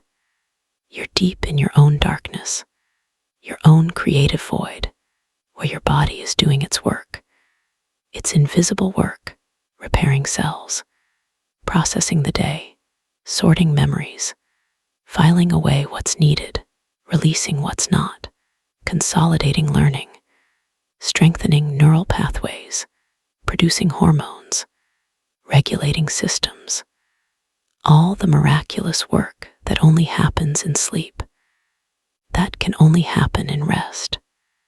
Your breathing is so slow now, so deep, 8 breaths per minute, maybe fewer, the kind of breathing that only comes in the deepest sleep, in the most profound rest, each breath drawing in life, releasing death, drawing in oxygen, releasing carbon dioxide, the eternal exchange, the fundamental rhythm, the oldest dance, and your heart, your faithful heart, beating steadily, slower now than in waking, but strong, reliable, pumping blood through miles of vessels, feeding every cell, every tissue, every organ, asking nothing in return, just doing its work, the work it's been doing since before you were born, since you were just a cluster of cells in the darkness of the womb, since the very beginning of you.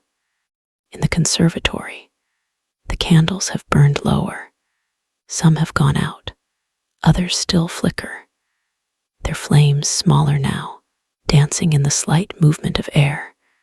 And the plants are breathing too, taking in the carbon dioxide you exhale, giving back oxygen, the exchange, the reciprocity, the way all life supports all life, the way nothing exists in isolation, everything connected, everything dependent, everything part of the whole. The small fountain still trickles, endless, eternal. Where does the water come from? Where does it go? It cycles. Of course it cycles. Pumped and returned, like breath, like blood, like life itself, circular, ongoing, never beginning, never ending, just continuing, always continuing. Outside, through the glass walls, the garden is alive with night, truly alive. This is when the nocturnal world emerges, when those who sleep through the day come out to hunt, to feed, to live their lives. Owl has landed in one of the trees. You can't see it, you're sleeping. But if you could, if some part of you does, in that dreamlike way, you'd see it perched there, motionless, watching, waiting, and then, suddenly, silently, it drops, swooping down, wings spread, and when it rises again, it carries something, a mouse perhaps, or a vole, and this might seem cruel, might seem sad, but it's not, it's just life. The owl must eat, must feed its young. And the mouse lived its life, played its part, and now feeds another, becomes another. The cycle continues. Nothing is wasted. Everything has purpose. Even death serves life. A badger is trundling along one of the paths, nose to the ground, following scent trails, searching for earthworms, for grubs, for beetles, its black and white face distinctive even in the darkness. And it's completely unconcerned with you, with the conservatory, with anything except its mission, its purpose, its simple animal existence. No anxiety about tomorrow, no regrets about yesterday. Just now, just this, just being a badger, doing badger things, perfect in its badgerness. And hedgehogs, several of them, snuffling through the undergrowth, eating slugs and snails, those natural gardeners, keeping pests in check without poison, without harm, just natural predation, natural balance.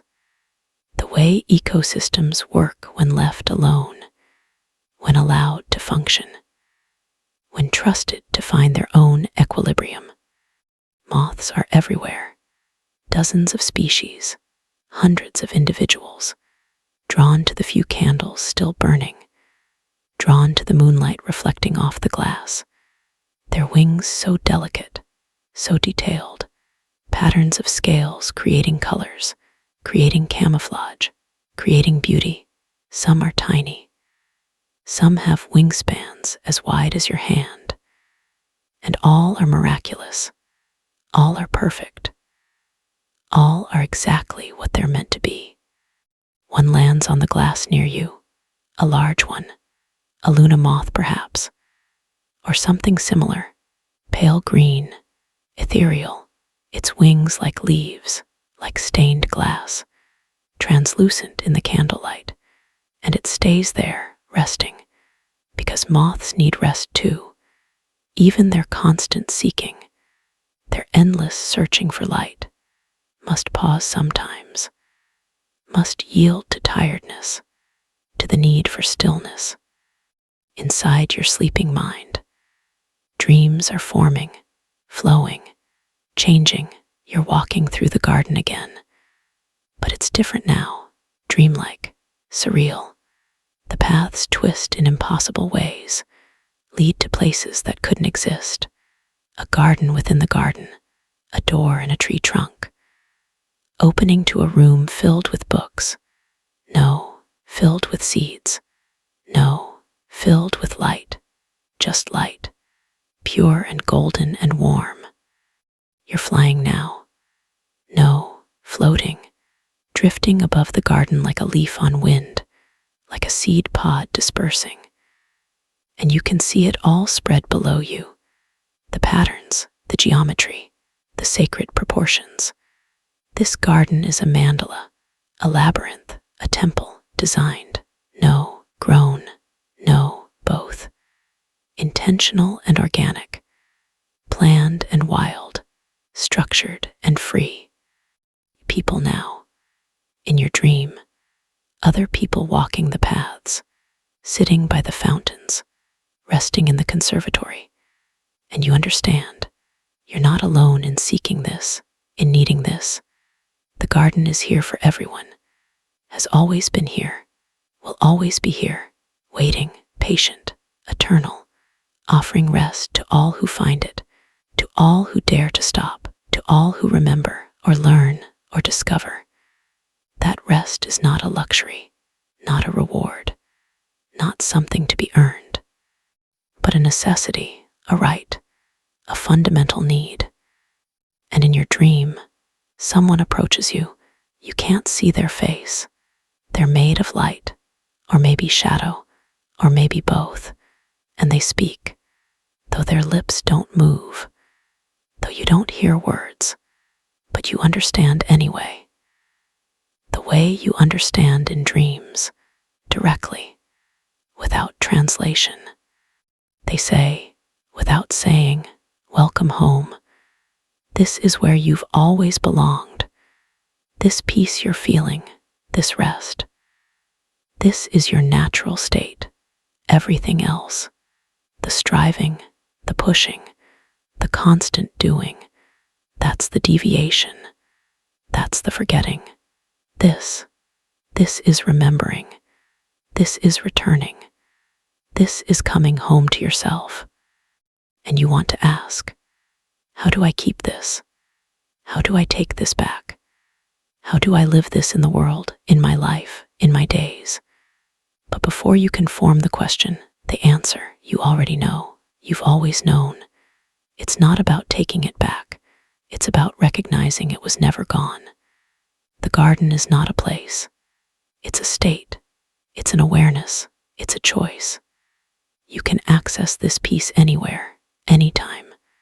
You just have to remember to stop, to breathe, to be present, to allow rest. The figure, light made shadow, shadow made light, is fading now, or you're fading, or everything is fading, dissolving, and you're sinking deeper, past dreams, past images, past thoughts, into that place beyond, that deep sea of unconsciousness, where nothing exists, where everything exists, where you are nothing and everything, where separation ends, where there is only being, only existence, only the vast, peaceful darkness. Hours pass. Your body does its work.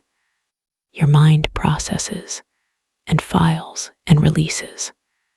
Your spirit, if you believe in spirits, or your essence, or your consciousness, whatever you call that indefinable thing that makes you you, it expands, untethers, explores, remembers what it forgot in the day, in waking, in having to be a person in a body in a world. The night moves through its cycles, through its stages, deepest darkness, then that subtle shift, not light yet, but a lessening of dark, a thinning, as if the fabric of night is wearing through, preparing for day. The stars are fading, not because they've stopped shining, they never stop shining, but because something brighter is coming. The sun, always the sun, eternal enemy and eternal friend of stars, drowning them out by day, letting them shine by night. The endless dance of light and darkness, neither good nor bad, both necessary, both beautiful, both holy. The birds know. They always know first. They sense the coming dawn before any light shows, before any human could tell. And they begin, one bird, somewhere in the garden, testing its voice, a single note, tentative, questioning. And then another bird answers, and another, and gradually, the dawn chorus builds layers of sound, soprano and alto and tenor and bass, each species with its own song, its own territory to claim, its own mate to call, its own existence to proclaim.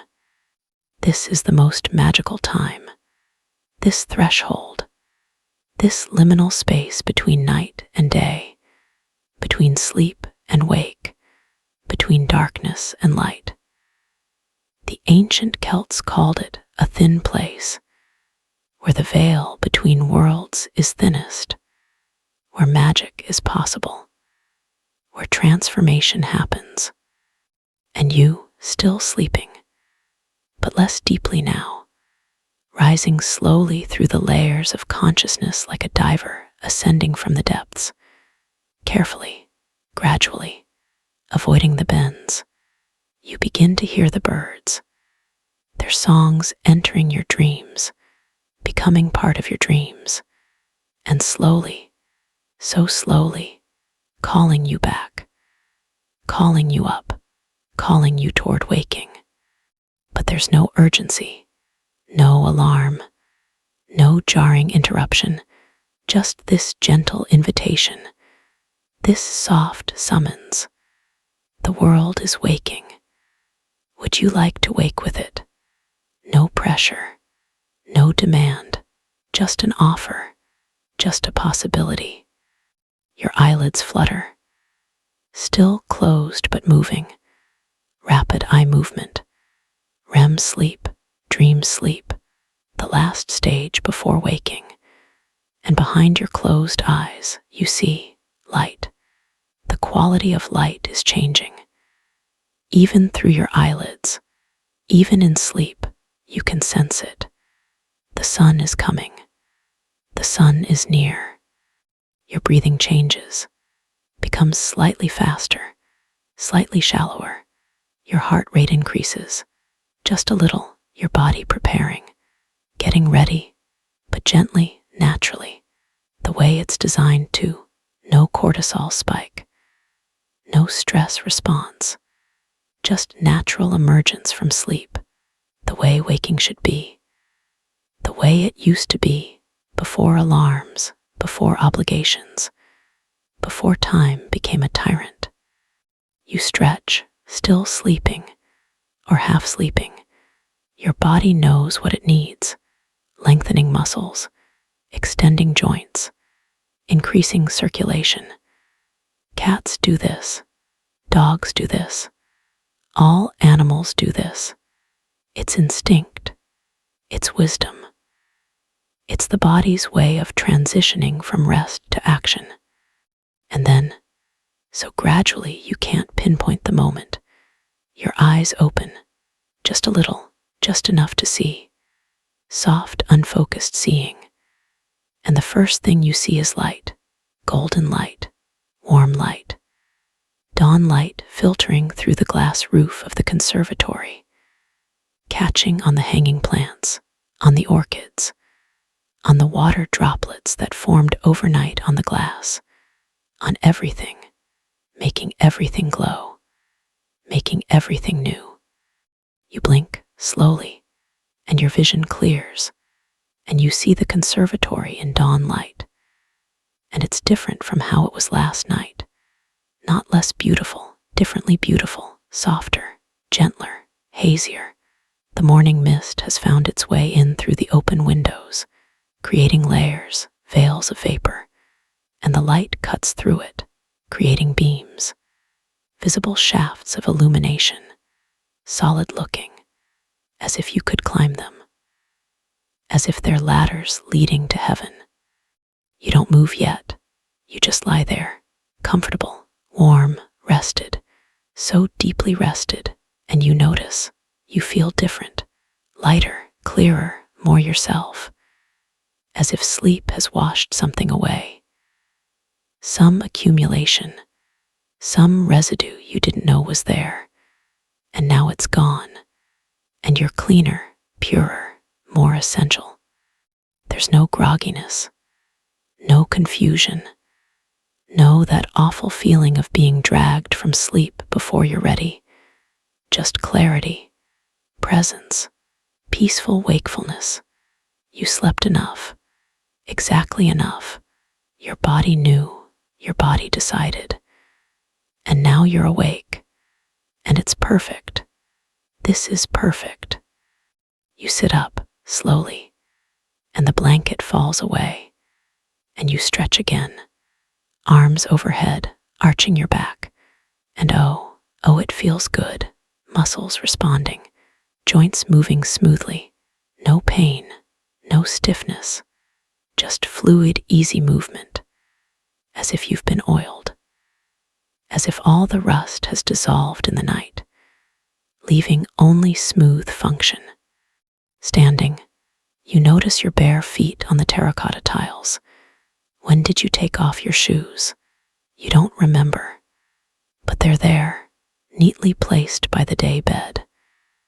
And your feet are happy to be free, happy to feel the cool tile, the solidity, the earth beneath. Even through the floor, you can feel it, the ground, the foundation, the support.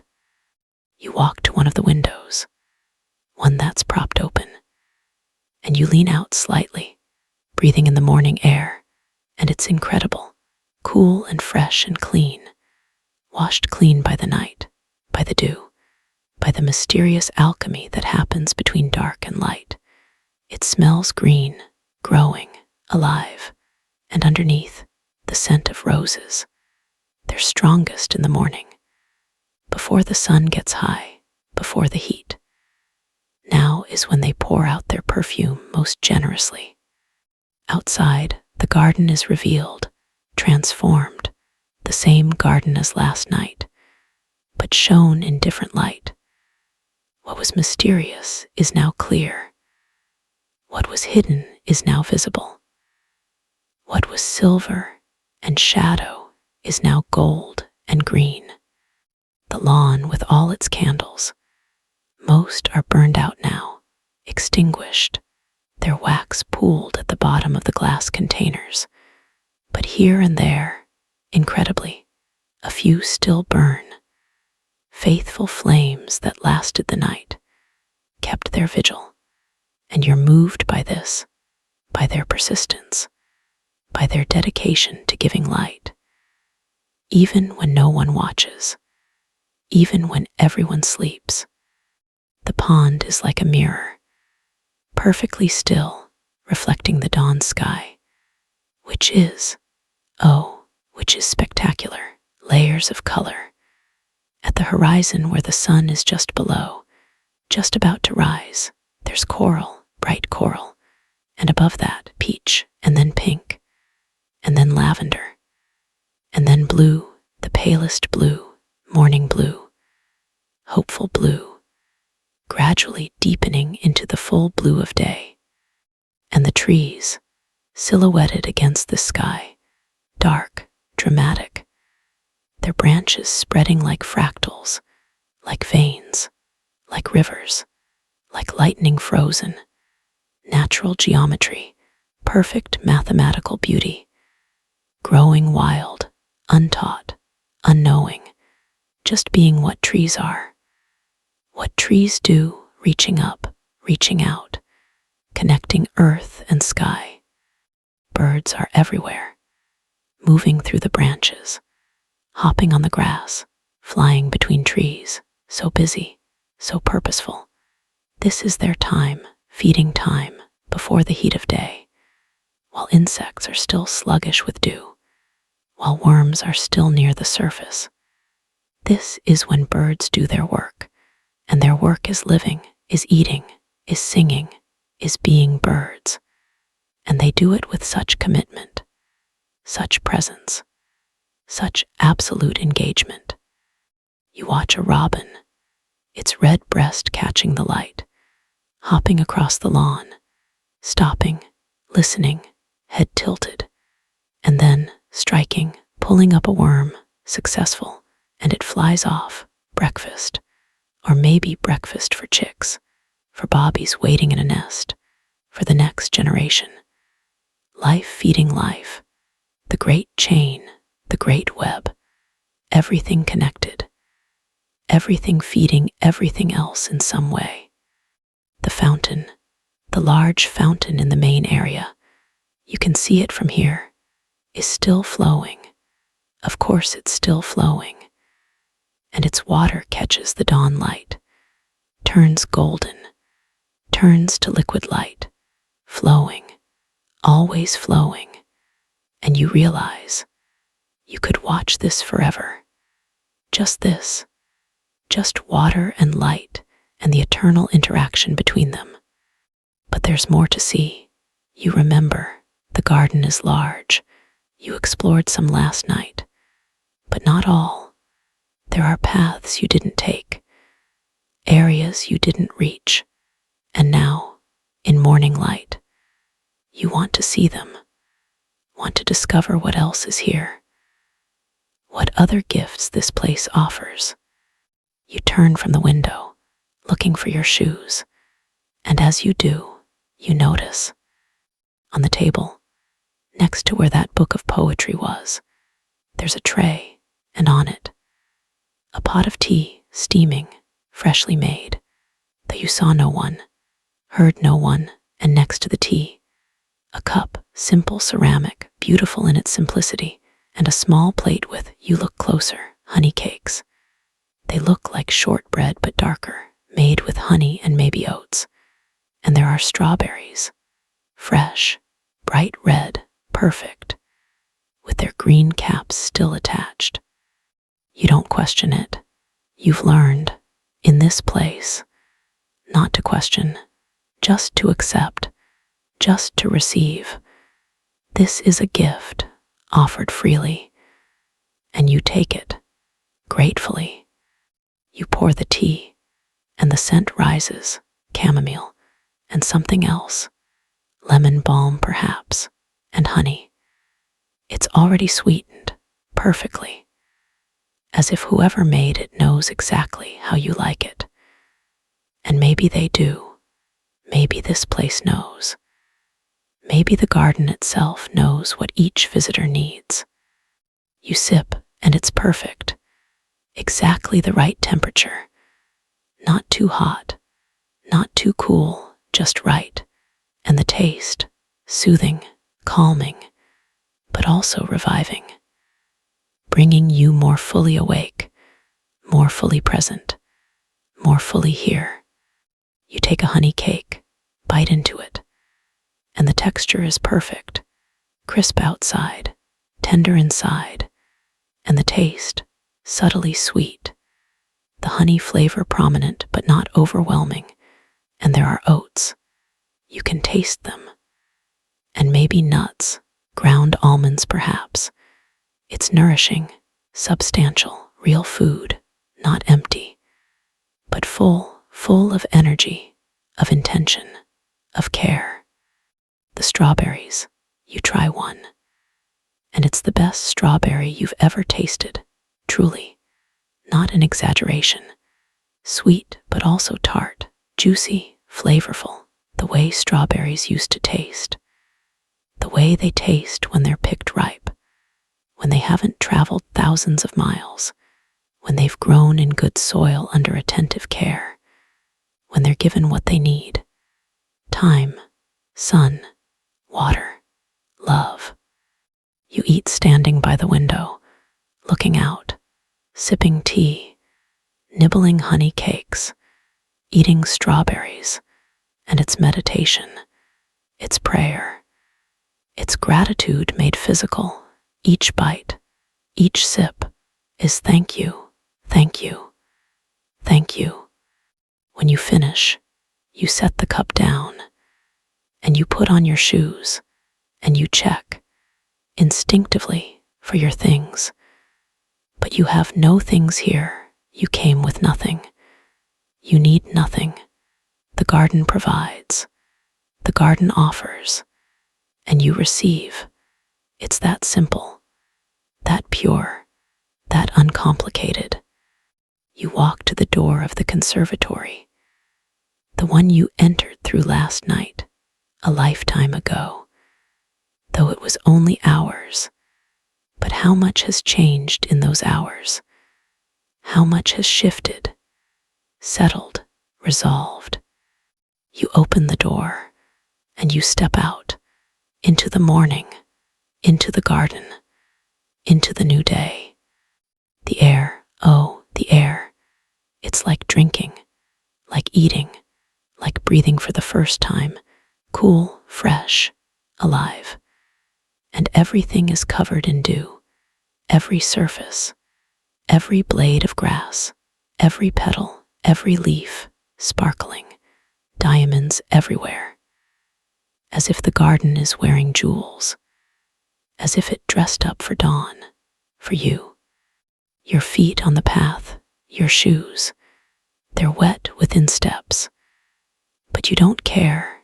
You welcome it, the wetness, the dampness, the reality of water, of morning, of earth.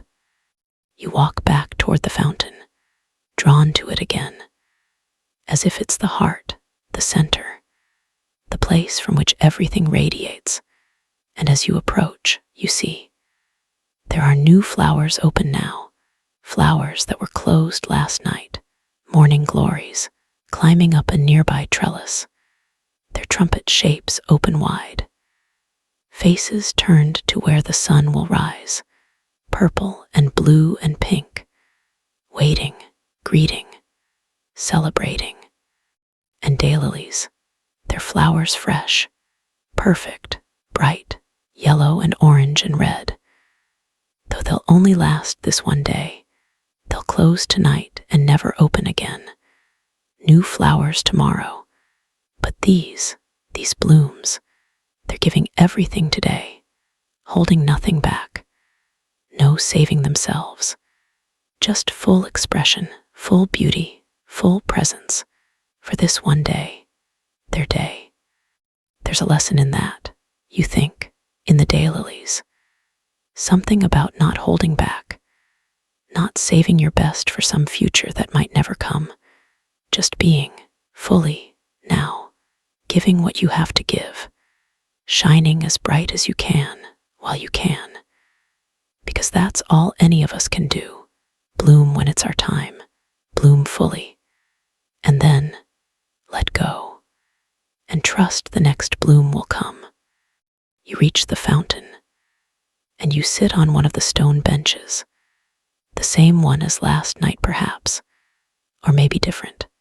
It doesn't matter, they're all perfect, and you watch the water flowing, falling, and you listen to its song, and you understand now, this sound.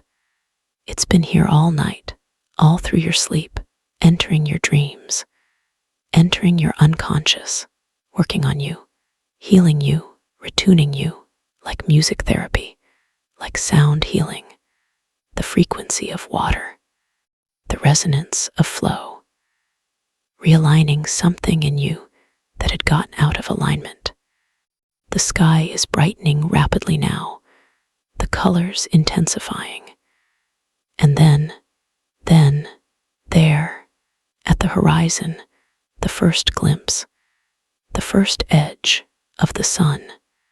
The sun rises, not suddenly, not dramatically, but inevitably, steadily, the way it has risen every day since the earth began turning, the way it will rise every day until the earth stops, constant, faithful, reliable beyond measure.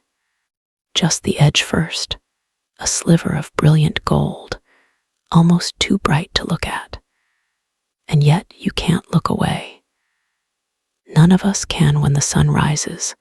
It's primal, ancient, written into our DNA.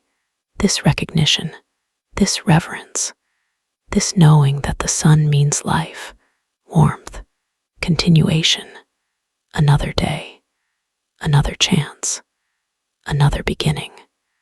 The light spreads, touching the tops of the trees first, gilding them, making them glow, and then creeping down the trunks, across the branches, illuminating the garden layer by layer, revealing it, transforming it, from the soft, mysterious place of dawn into the clear, brilliant place of morning. And as the light touches things, they respond. Flowers that were closed begin opening, following the sun, heliotropic, sun-seeking, turning their faces toward the light. And you understand this urge. Feel it in yourself. That same pull, that same desire to face the light, to receive it, to be warmed by it, to grow toward it.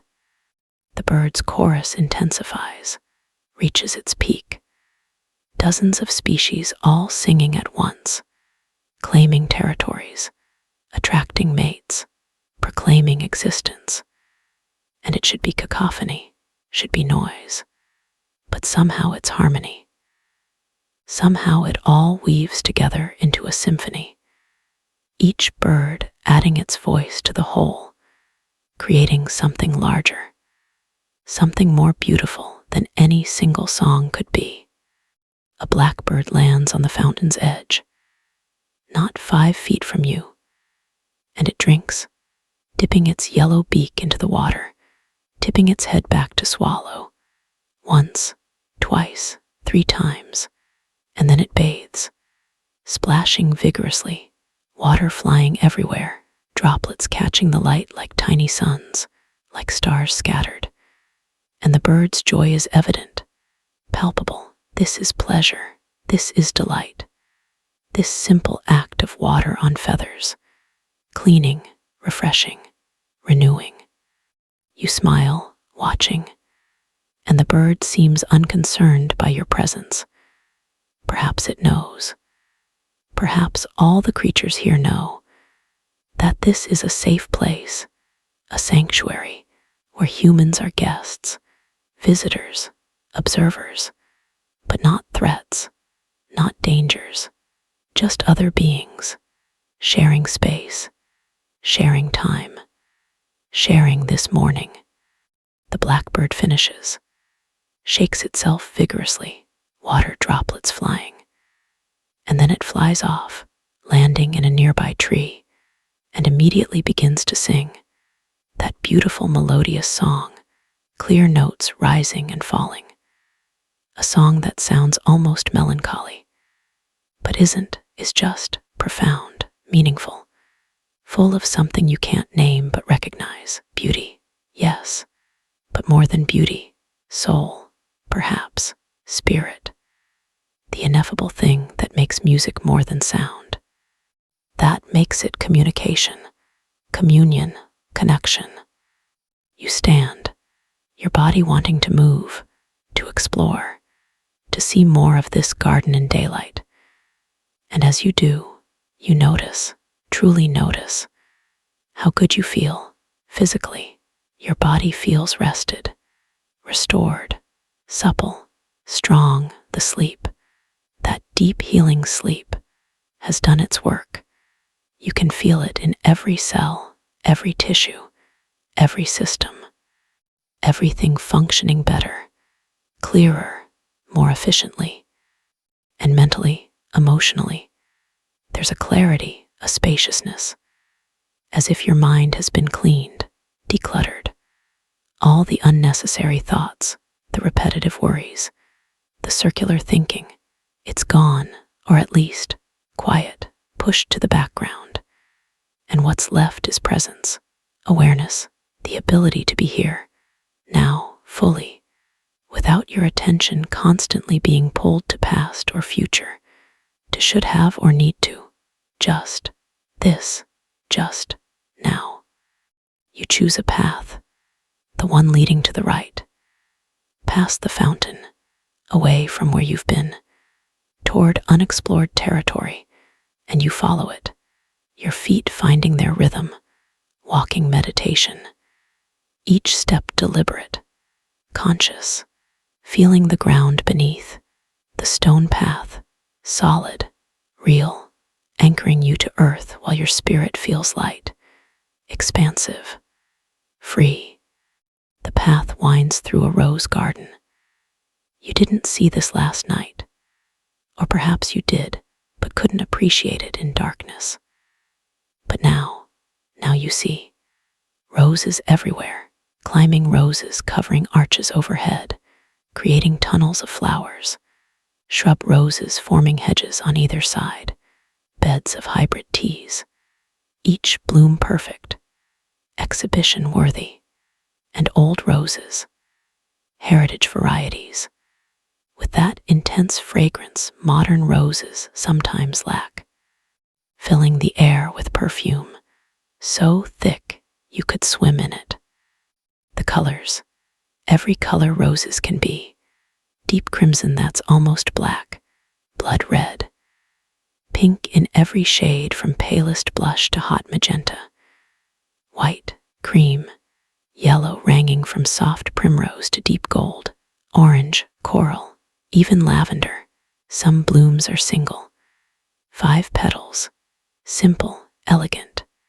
Others are so double, so many petaled, they look like peonies, like pompons, like sculptures made of silk. And the names, you can see them on small copper labels, names like poetry: Gertrude Jekyll, Graham Thomas, Abraham Darby, Lady of Shalott, the generous gardener, Munstead Wood, Golden Celebration, each one named for something, someone, some quality, some place, each name carrying meaning. History, story. Top at 1. A climber covered in soft pink blooms, each petal gradated from deeper pink at the edges to almost white at the center. And the fragrance. Oh, you lean in, breathing deeply. And it's heaven, sweet but complex. Rose, yes, but also myrrh, you think, and honey, and something fruity.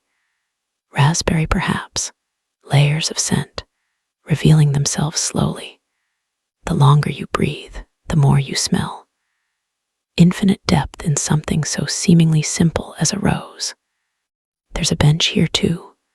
Of course there is, placed perfectly, at a spot where you can see down a long vista, roses on either side, and at the end, framed by the arch of roses, a glimpse of something, a building, stone, small.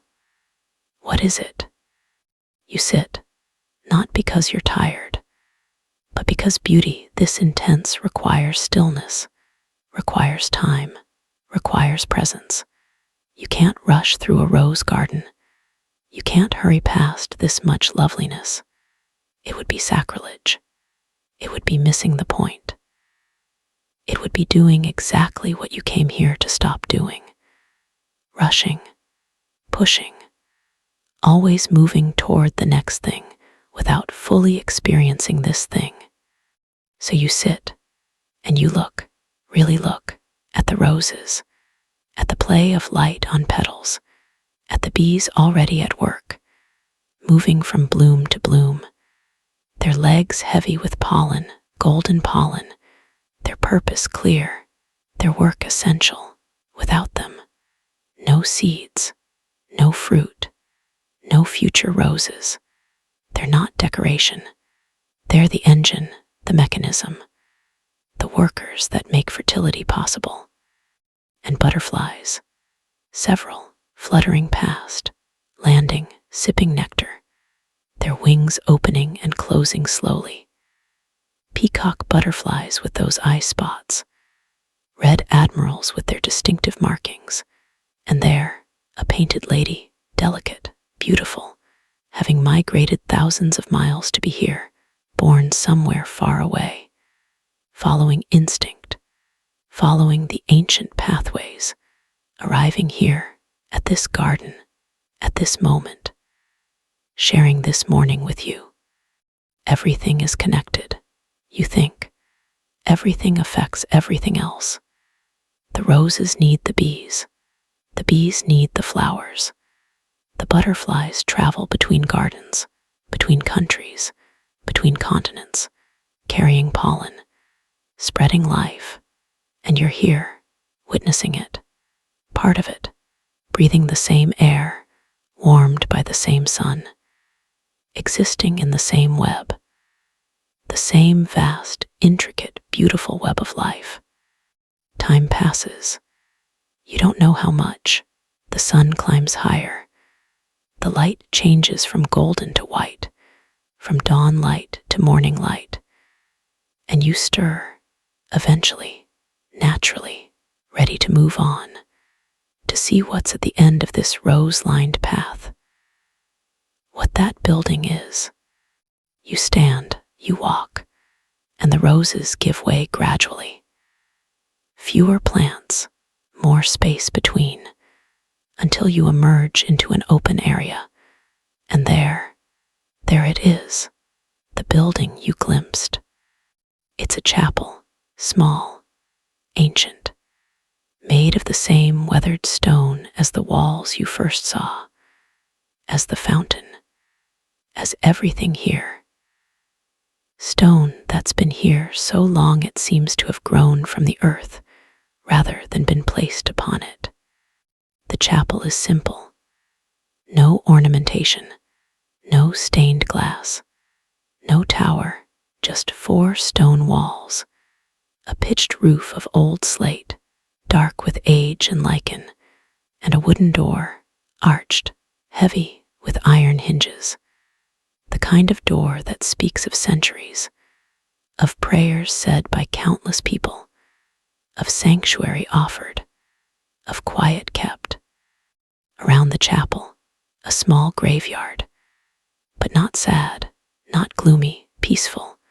The headstones are old, very old, the inscriptions worn smooth by weather, unreadable mostly, names lost to time. But the stones remain, marking lives, marking deaths, marking the truth that all of us, everything, is temporary, is passing, is here for just a moment before returning to earth. But this doesn't feel morbid, doesn't feel frightening. Instead it feels honest, real, grounding. Yes, you will die. Yes, everyone dies. Yes, this body is temporary. But right now you're alive. Right now you're here. Right now the sun is warm on your skin, and roses perfume the air and birds are singing, and your heart is beating and breath is flowing, and this matters. This is enough. This is everything. You walk among the graves, reading what you can. Beloved wife, faithful servant, rest in peace. Gone but not forgotten. Simple words, true words, words that have been spoken over graves for centuries, for millennia. Because what else is there to say? We loved, we lost, we remember, we continue. Some graves have flowers, fresh flowers, recently placed, and you wonder, who tends these old graves? Who remembers people dead 100 years, 200, and you realize the garden remembers, the garden tends. The garden is the memorial, ongoing, living, beautiful. What better monument than this, than life continuing, than beauty maintained, than sanctuary preserved? You approach the chapel door, and you place your hand on it. The wood is cold, solid, real, and you push, and it opens, surprisingly smooth, well maintained despite apparent age, and you step inside. The interior is dim after the brightness outside. Your eyes take a moment to adjust, and as they do, you see, it's small, intimate, maybe 20 feet long, 12 feet wide, with a vaulted ceiling, stone ribs crossing overhead, creating that distinctive medieval architecture, that sense of reaching upward, of aspiring to heaven, of lifting the human spirit toward the divine. There are windows, narrow, letting in shafts of light, dusty light. You can see the dust motes dancing in the beams, like snow, like stars, like tiny universes spinning. No pews, but stone benches along the walls, and cushions, faded tapestry cushions, worn by use, comfortable, inviting, and at the far end, a simple altar, stone with a white cloth and on it, a single candle, lit, somehow lit, that you see no one, its flame steady in the still air, and next to it, a vase, simple pottery, filled with wildflowers, fresh wildflowers from the garden, oxeye daisies, cornflowers, poppies, field scabious, all arranged casually, naturally, as if gathered by hand while walking, which they probably were. The walls are whitewashed, plain, but not empty. There are marks on them, faint, like shadows.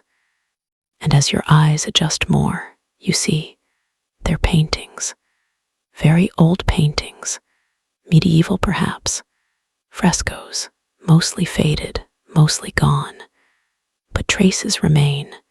You can make out there an angel, wings spread, and there a tree, and there a dove, symbols, universal symbols, beauty, peace, spirit, hope. You walk forward, slowly, your footsteps echoing softly on the stone floor, and you stand before the altar, before the candle, and you're not religious. Or maybe you are.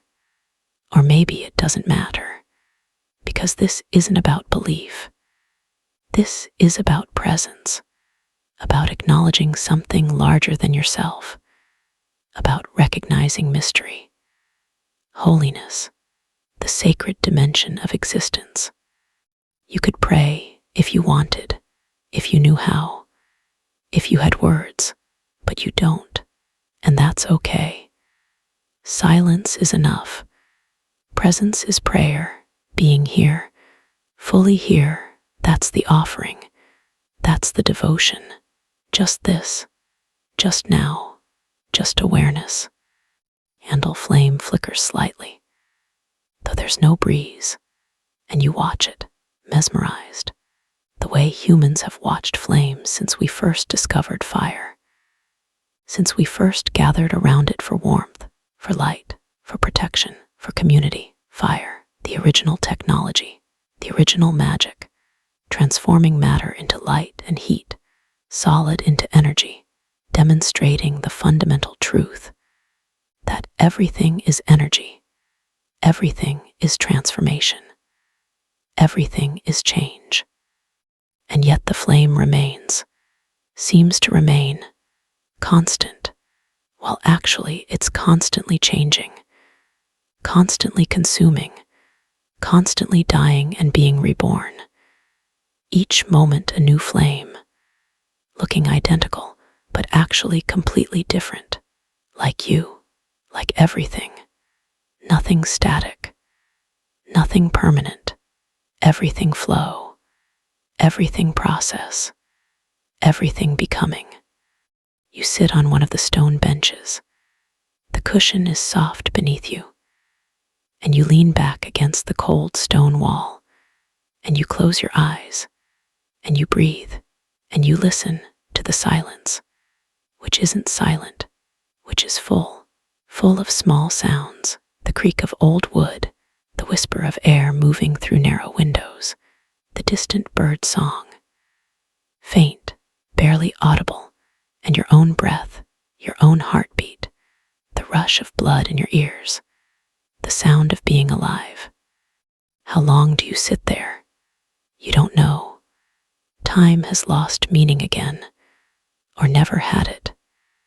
Here time is measured differently, in breaths, in heartbeats, in moments of awareness, not in minutes, not in hours, not in the abstract arbitrary divisions that rule the world outside. Eventually, naturally, you stand, you open your eyes, and you look once more at the candle, still burning, faithfully burning, and you feel gratitude, immense gratitude for this space, this sanctuary, this permission to just be, to just stop, to just exist without purpose or goal or achievement. Just being is enough, more than enough, is everything. You leave the chapel, stepping back out into the sunlight. And the brightness is almost shocking after the dim interior. You have to squint to shield your eyes, but within moments you adjust, and the world is revealed again. Brilliant, clear, achingly beautiful. The sun is higher now, mid-morning probably, though you still have no way to tell. No watch, no phone, no device tracking and measuring and dividing your time into units. Just the sun's position, just the quality of light, just the feeling in your body, which says, awake, alive, present, here. You're hungry, you realize, not desperately, but pleasantly, naturally hungry.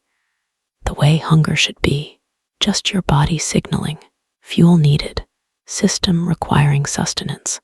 And you wonder, is there food here? Of course there's food here. This is a garden. Gardens grow food.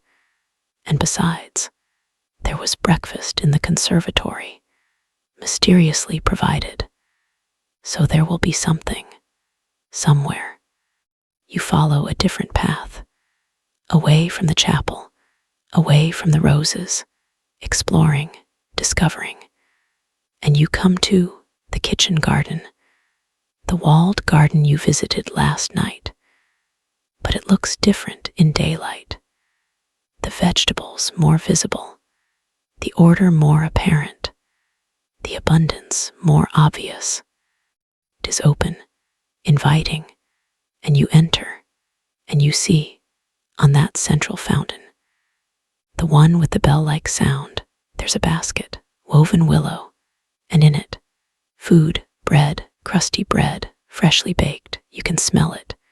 That yeasty, wonderful smell, and cheese, wrapped in cloth, and fruit, apples, pears, plums, and vegetables, tomatoes, so ripe they're almost bursting, cucumbers, bell peppers, and a bottle, glass bottle, filled with water, clear, pure water, and 2 glasses, as if you might have company, or as if you might want to toast yourself, to celebrate yourself, to honor yourself. You're not surprised anymore. This is how the garden works. It provides. It knows. It offers what's needed when it's needed, mysterious, magical, but also, somehow, natural. This is how things should work. This is how community should function. This is how life should be, needs met. Care given, generosity flowing, freely, abundantly, without debt, without obligation, without transaction, just gift. You sit on the ground, cross-legged on the brick path, warmed by the sun, and you open the basket, and you take the bread, breaking off a piece, and it's still warm, impossible, wonderful, and the crust crackles, shatters, and the inside is soft, airy, perfect, and you eat it slowly, tasting it, really tasting it, the wheat, the salt, the slight sourness of fermentation, each component, each flavor, appreciating it, grateful for it. The cheese, you unwrap it, it's soft, maybe goat cheese, white, creamy, and you spread some on bread, and the combination, the slight tang of the cheese, the sweetness of the bread, perfect, simple, real food, whole food, food that nourishes not just the body but the soul. Tomato, you bite into it, and juice runs down your chin, and you laugh, actually laugh, at the mess, at the abundance, at the sheer pleasure of eating a perfect tomato, sun-warmed, sweet and acidic complex, alive. This tomato was growing yesterday, was on a vine, was photosynthesizing, converting sunlight into sugar, into flavor, into nourishment. And now it's part of you, becoming you. You are what you eat, literally. This tomato's atoms will become your atoms, will be incorporated into your cells. You will carry this garden inside you, always. You eat slowly, mindfully. This is meditation too. This is prayer too.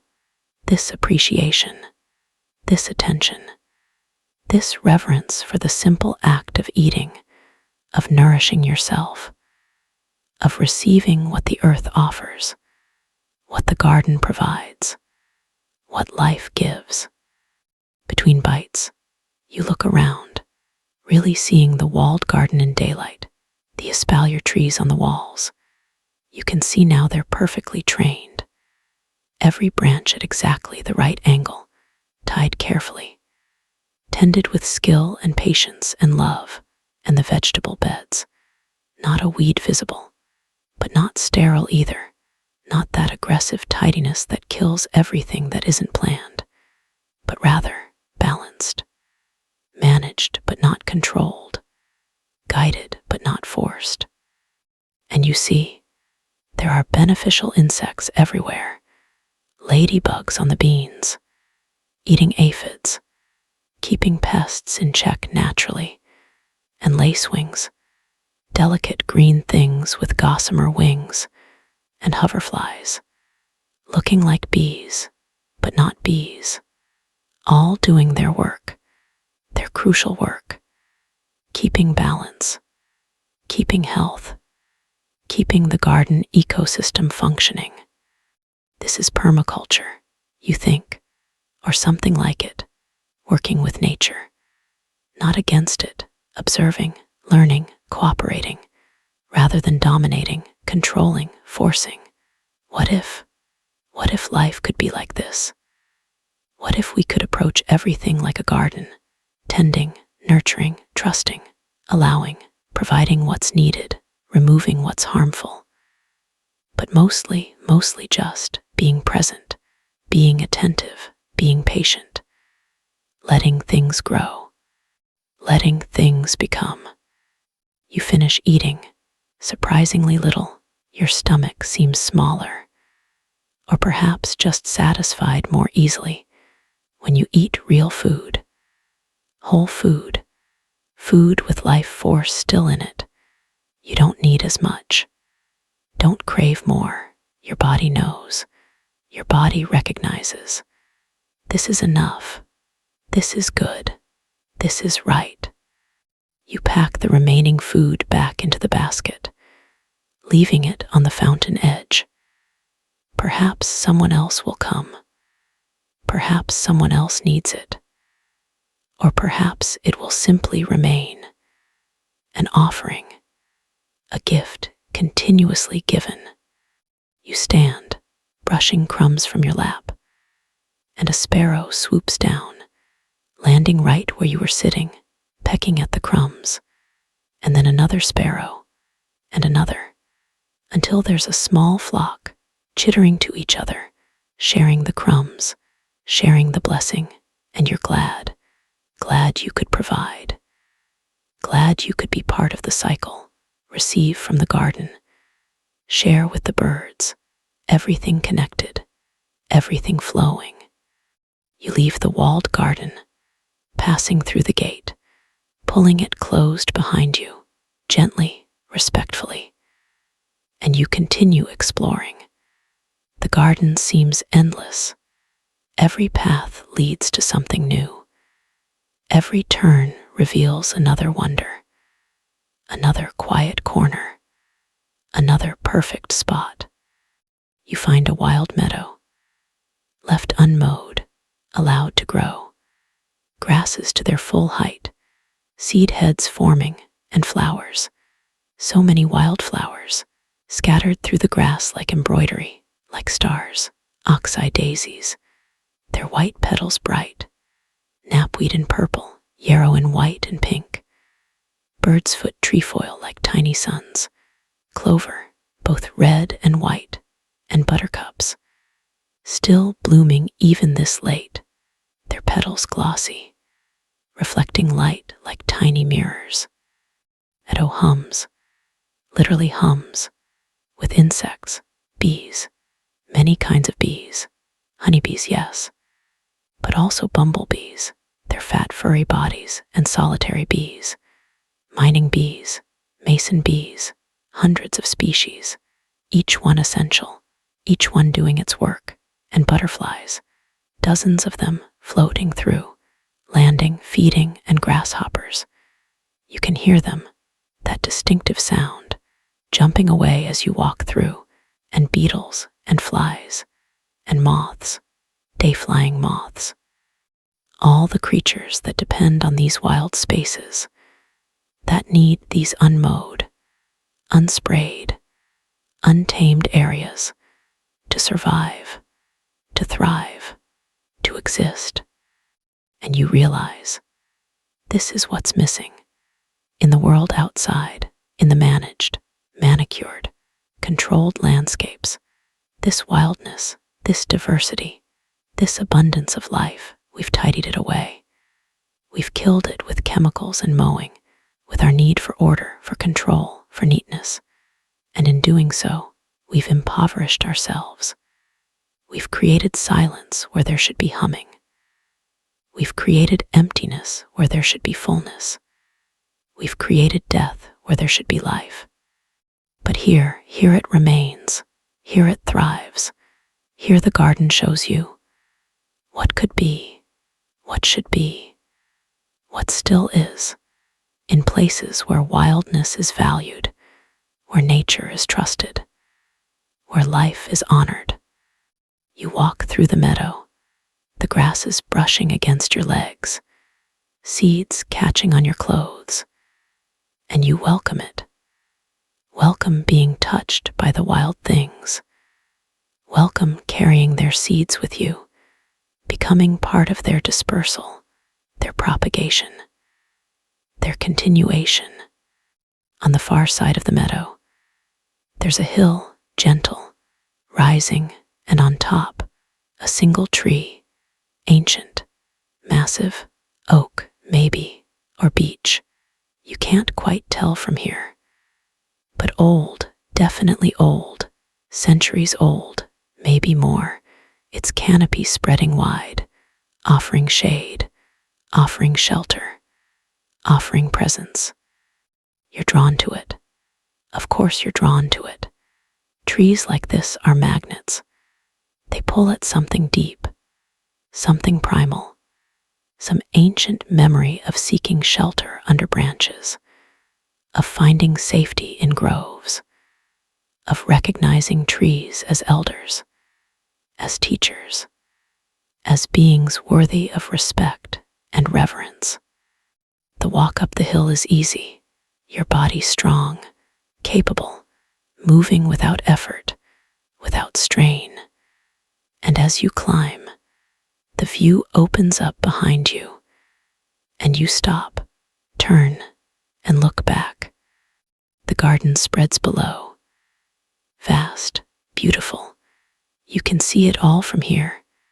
The patterns, the pathways, the various areas, the rose garden, the walled garden, the pond with its candles, the conservatory, the chapel, the meadow, all connected, all part of a whole, a living mandala. A prayer made of earth and water and plants and stone. And beyond the garden, beyond the walls, you can see the countryside, rolling hills, fields, hedgerows, the world continuing, going about its business, unaware of this sanctuary, this haven, this place outside time, or maybe there are other sanctuaries, other gardens, other places where people can find rest, scattered throughout the world, hidden, waiting, available to those who need them, to those who seek them, to those who are ready. You turn back to the tree, continuing up, and as you get closer, you can see it is an oak, a mighty oak. Its trunk so wide, so substantial, grooved bark, ancient bark, and its branches, spreading out in every direction, each one as thick as a normal tree, and its leaves, thousands of them, rustling, whispering, that oak leaf sound, dry, profound, like wisdom, like time itself speaking. At the base of the tree, the roots are visible, partially exposed, creating spaces, hollows, and moss grows on them. Thick, soft moss, bright green, luminous, and mushrooms too, small white ones, growing in fairy rings, and ivy climbing the trunk, dark green leaves, glossy, providing homes for insects, for spiders, for countless tiny creatures. And there, between two large roots, someone has placed a bench, circular, wrapping around part of the trunk, wood silvered with age, smooth with sitting, and you sit, of course you sit, your back against the trunk, against the tree itself, and you feel it, solid, alive, breathing. Yes, trees breathe in their way, taking in carbon dioxide, releasing oxygen, the opposite of you, complementary, completing each other, making each other possible. You close your eyes, just for a moment, feeling the tree, feeling its age, its patience, its rootedness, literally rooted, unable to move, unable to run, just here, just present, just being for centuries, through storms, through droughts, through seasons upon seasons, witnessing, holding, enduring. And you think, this is what you need to learn. This rootedness, this patience, this ability to be present through everything, through difficulty, through change, through loss, through joy, through all of it, remaining, standing, being. Your breathing synchronizes with something, with the tree perhaps, or with the earth, or with your own deepest rhythm. Slow, deep, peaceful, and you feel connected, part of something larger, not separate, not isolated, not alone, but woven into the fabric of existence, as essential as the oak, as the moss, as the mushrooms, as anything, everything, all of it, one thing, one life, expressing itself in countless forms. Time dissolves again. There is no time.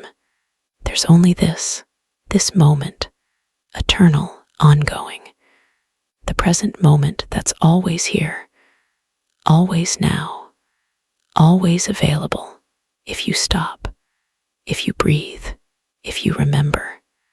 When you open your eyes, the light has shifted again. Afternoon now, the sun past its zenith, beginning its slow descent toward evening, and you realize you've been here all day, almost, from dawn until afternoon, and it's felt like nothing, like forever, both, neither. Time is strange here, fluid, responsive, giving you what you need, whether that's hours that feel like minutes or minutes that feel like hours. You should go, you think, shouldn't you?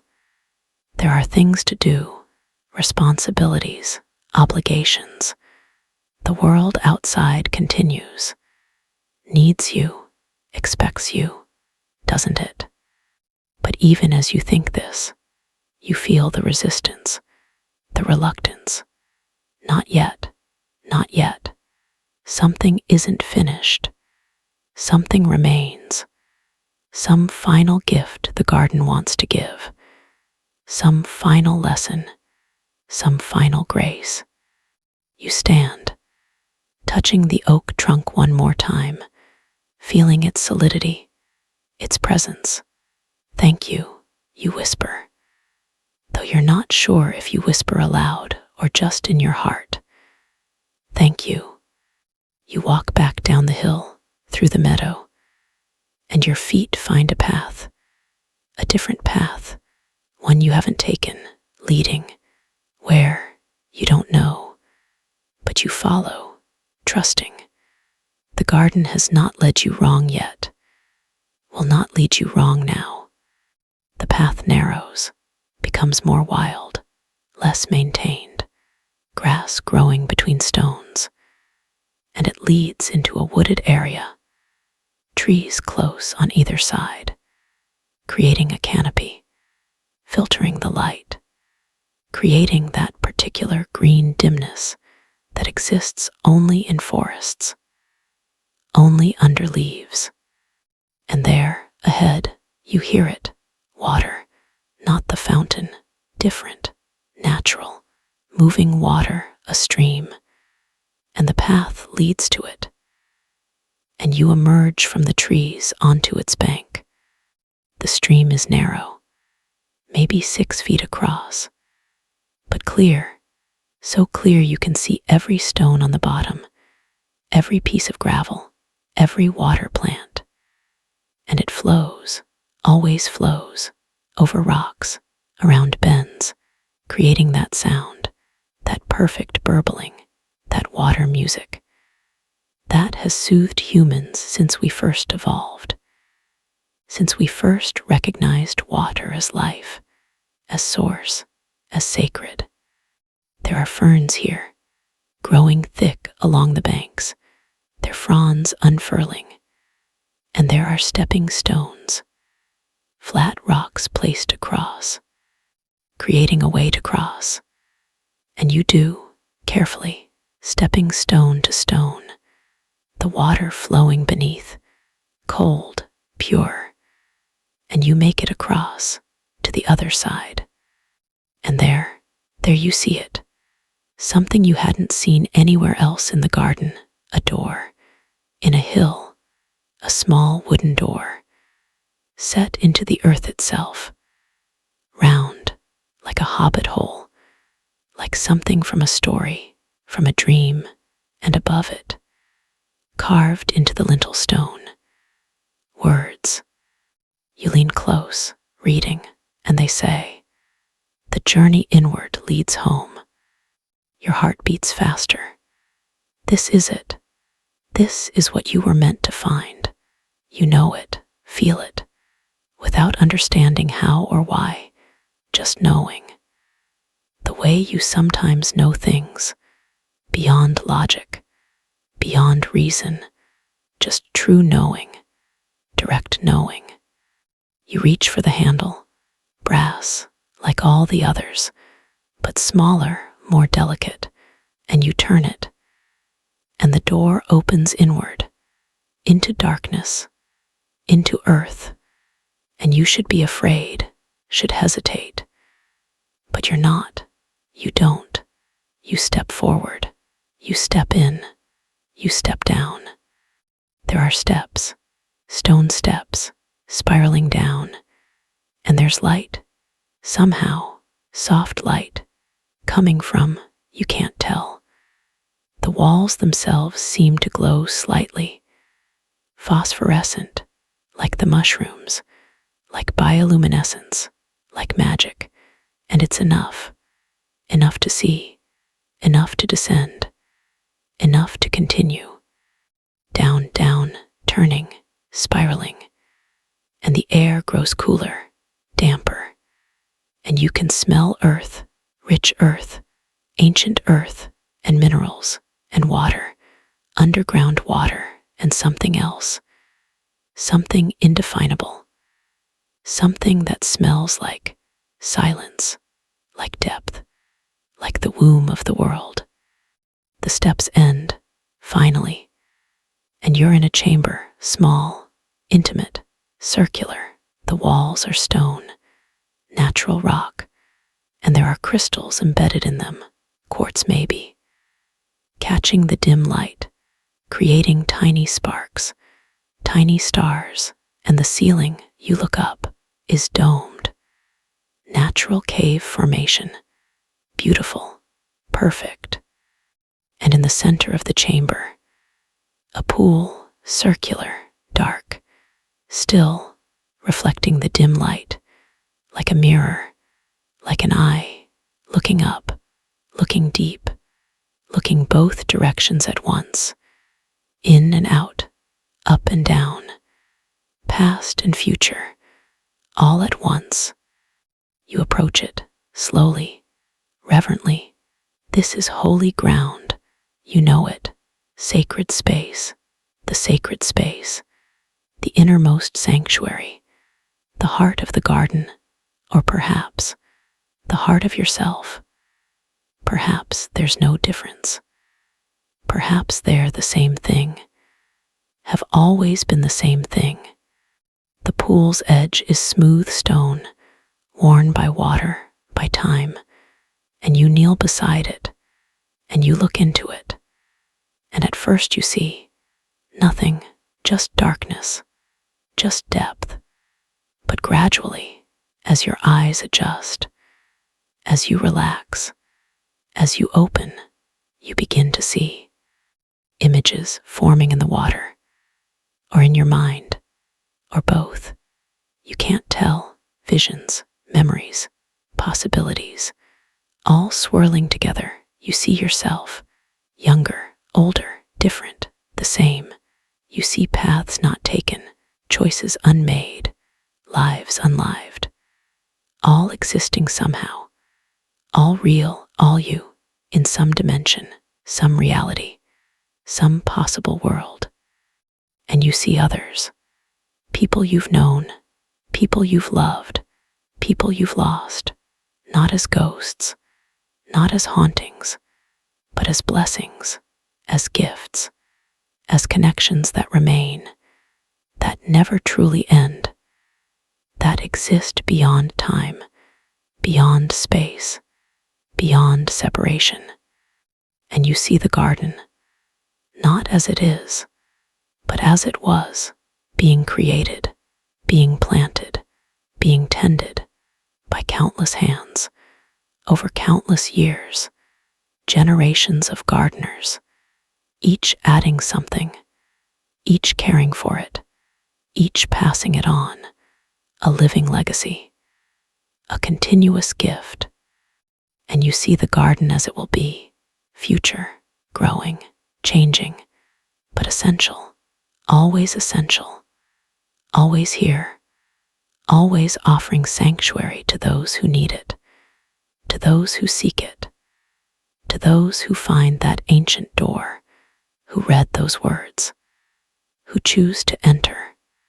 And finally, you see yourself, as you are now, as you truly are, beneath the roles, beneath the masks, beneath the stories you tell about yourself. You see essence, soul, spirit, whatever name you give it, that which you really are, that which has always been, that which will always be, that which is watching through your eyes right now, that which is breathing, that which is aware. And it's beautiful. You're beautiful, not in any conventional sense, not in any way that can be photographed or admired, but beautiful in the way mountains are beautiful, in the way oceans are beautiful, in the way stars are beautiful, vast, deep, eternal, essential, real. Tears come, flowing, releasing, not sad tears, not happy tears, just tears, just emotion too large for the body to hold, spilling out, spilling over, flowing into the pool, becoming part of it, your essence, your truth, your pain, your joy, your everything, offered, given, released, into these sacred waters. And the pool receives it, all of it, without judgment, without rejection, without preference, just receiving, just holding, just accepting. And in that acceptance, you feel, finally, completely, absolutely, accepted, seen, known, loved, for exactly what you are, as you are, without needing to change, without needing to improve, without needing to be anything other than this. You stay there, kneeling, crying, releasing. For how long? Time has no meaning here, in this deepest place. In this innermost chamber, in this sacred heart, you stay until the tears stop, until the well runs dry, until you're emptied, hollowed out, made space, made room for what comes next. And then, slowly, naturally, you stand, and you notice, beside the pool, something you hadn't seen, a shelf cut into the rock, and on it, a vessel, pottery, simple, beautiful, and it's full of water from the pool clearly offered. And next to it, a cup, copper, tarnished green, ancient, and you understand. This is the invitation. Drink. Drink from the source. Drink from the deep. Drink from the truth. Take it in. Make it part of you. Let it change you. Let it heal you. Let it fill what's been emptied. Restore what's been depleted. Renew what's been exhausted. You take the cup, and you dip it into the vessel, and you lift it to your lips, and you drink. The water is cold, so cold, shockingly cold, and clear, so clear, and it tastes like nothing, like everything, like minerals and stone and depth and time, like the earth itself, like origin, like source, like the first water, the original water, from which all life emerged, to which all life returns. And as you swallow, you feel it spreading through you, not just your throat, not just your stomach, but everywhere, every cell, every tissue, every system, as if the water is intelligent, is conscious, knows where to go, what to heal, what to restore, flowing through you like light, like energy, like grace, changing everything, making everything new. You drink again and again, until the cup is empty, until you're full, until you're satisfied, until you know, it's complete, it's done. You've received what you came for, you found what you sought, you've been given the gift. You set the cup down, gently, gratefully, and you stand. And you look around the chamber one last time, memorizing it, honoring it, thanking it. And then you turn, and you walk back to the steps, and you begin to climb. Up, turning, spiraling, back toward the surface, toward the light, toward the world. But you're different now, changed, transformed. You carry something new, or perhaps you've released something old, or perhaps both. Perhaps that's the same thing. The steps end. You emerge through the round door into afternoon light, golden light, and you close the door behind you carefully, reverently, and you cross the stepping stones, and you're back on the path, back in the garden. But the garden looks different, or you look different, or both. Everything is sharper, clearer, more vivid, more real, as if a veil has been lifted, as if you've been given new eyes, or remembered how to truly see. You walk back through the woods, through the meadow, and the sun is lower now, definitely, beginning its descent toward evening, toward another dusk, toward the completion of the cycle, and you realize you'll need to leave soon. You can't stay forever.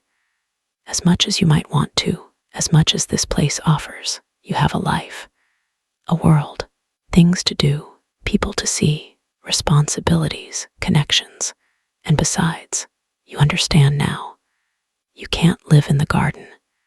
You can only visit. But that's okay, that's enough, because you carry it with you now, inside you, always. You make your way back to the conservatory, to collect yourself, to prepare, to transition. And as you approach, you see Your shoes are still there by the day bed, and your shoes are the only sign you were ever here, the only evidence. No footprints, no marks, no disturbance. The garden has accepted your presence without being changed by it, has held you without clutching, has given without demanding, has loved without possessing.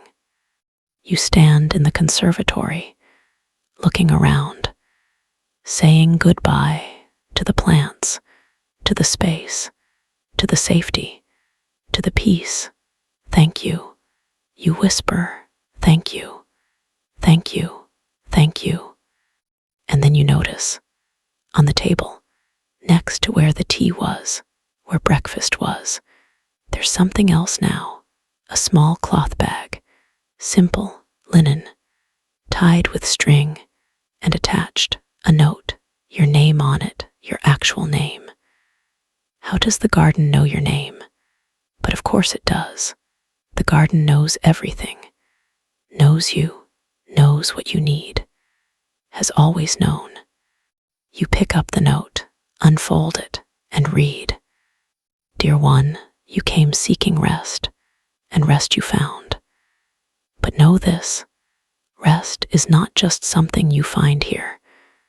Rest is something you carry, something you choose, something you create. Every moment, every day, every breath. The garden is always here, but the garden is also always with you. In you, you are the garden.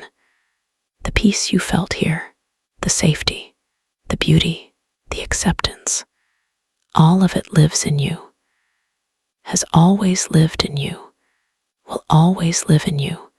You just forgot. But now you remember. In this bag are seeds. Plant them, tend them, watch them grow.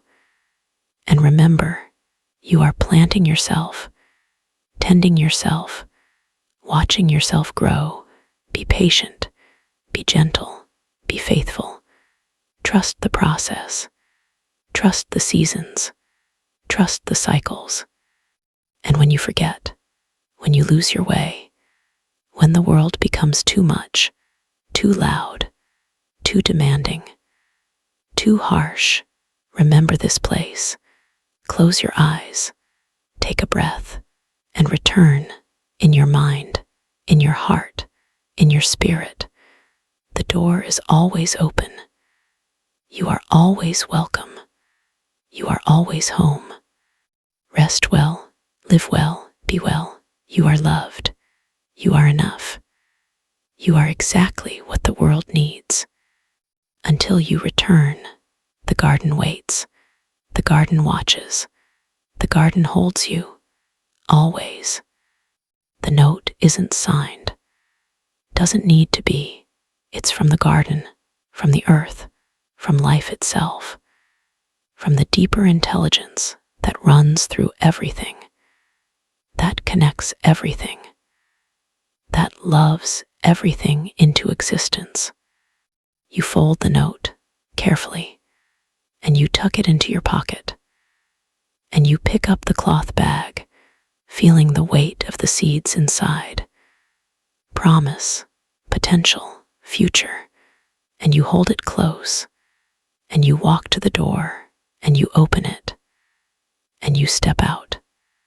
The sun is setting, properly setting now, the sky ablaze, orange and pink and purple and gold, streaked with clouds that catch the light, that hold it, that transform it into glory, into benediction, into blessing. You walk back through the garden, taking your time, savoring, noticing, remembering the roses, still blooming, always blooming, and the fountain, still flowing, always flowing, and the fireflies, beginning to emerge, beginning their nightly dance, and the first stars appearing as they always do, as they always will, eternal, faithful, true. You find your way back to the gate. The wooden gate in the stone wall, the gate you entered through a lifetime ago, though it's only been a day. But what is time, really, compared to transformation, compared to healing, compared to grace? You open the gate, and you step through, and you're back on the lane, the quiet country lane with its stone walls, its wildflowers, its evening light, and it's familiar. It's where you started. But you're not who you started as. You're different, changed, renewed, reborn, in some essential way. You turn back to look at the gate, to look at the door, to say goodbye. But you can't see it. The wall looks solid, unbroken, as if there never was a door, as if you imagined it, dreamed it. But you know you didn't. You know it's real. You know it's there. Hidden, waiting for the next person who needs it, who seeks it, who's ready for it. And you smile, because you understand. The garden protects itself, reveals itself only to those who can see, who are ready to see, who need to see. And you are one of them. You are one of them, blessed, chosen, given this gift. You begin to walk down the lane, away from the garden, back toward what? Your life, your world, your responsibilities. But you're not the same person walking this lane now as you were when you walked it before. You carry something different, something precious, something that can't be taken away, can't be lost, can't be diminished. You carry rest, real rest, soul rest, the kind that changes everything, that makes everything possible, that heals everything that's broken. And you carry seeds, literal seeds in the cloth bag, and metaphorical seeds, seeds of peace, of patience, of presence, of self-compassion, of trust, and you'll plant them, both kinds, in earth and in life, and you'll tend them, and you'll watch them grow, and you'll remember. The lane continues, winding, turning, and eventually it will lead you back to roads, back to cars, back to cities or towns, or wherever you came from, back to regular time, measured time, scheduled time, back to obligations and responsibilities, and all the things that fill a life. But you're not afraid, not anymore, because you know that none of it can touch what you found, what you discovered, what you remembered, that deepest part of yourself, that essential peace, that unshakable knowing that you are enough, that you are loved, that you are exactly where you need to be. And you know, really know, that rest is always available, that the garden is always accessible, that peace is always possible. You just have to stop, breathe, remember, choose it, claim it, honor it, as your birthright, as your necessity, as your truth. The sun has set now, properly set. The sky is darkening, deepening. Stars are emerging more and more, scattered across the vastness. And you walk beneath them, connected to them, made of the same stuff, stardust, all of us, everything. Stardust and consciousness and love. That's all we are. That's all we've ever been. That's all we'll ever be. And as you walk, as the lane carries you forward, as the night embraces you, as the stars witness you, you feel it. Gratitude, immense gratitude for everything, for the garden, for the rest, for the healing, for this life, for this moment, for this breath, for all of it, the beautiful and the difficult, the joyful and the painful, all of it necessary, all of it holy, all of it part of the journey, part of the becoming, part of the endless transformation that is existence. The whisper fading now, becoming softer, softer, almost silence. And so you walk into your evening, into your life, into your future, carrying the garden, carrying the peace, carrying the rest, carrying the knowledge that you are held, you are loved, you are enough. Rest well, dear one. Rest well. You are safe. You are home. You are rest, silence, the softest possible whisper, barely there. Sleep now. The garden awaits your return. Complete silence, only breath, only peace, only rest.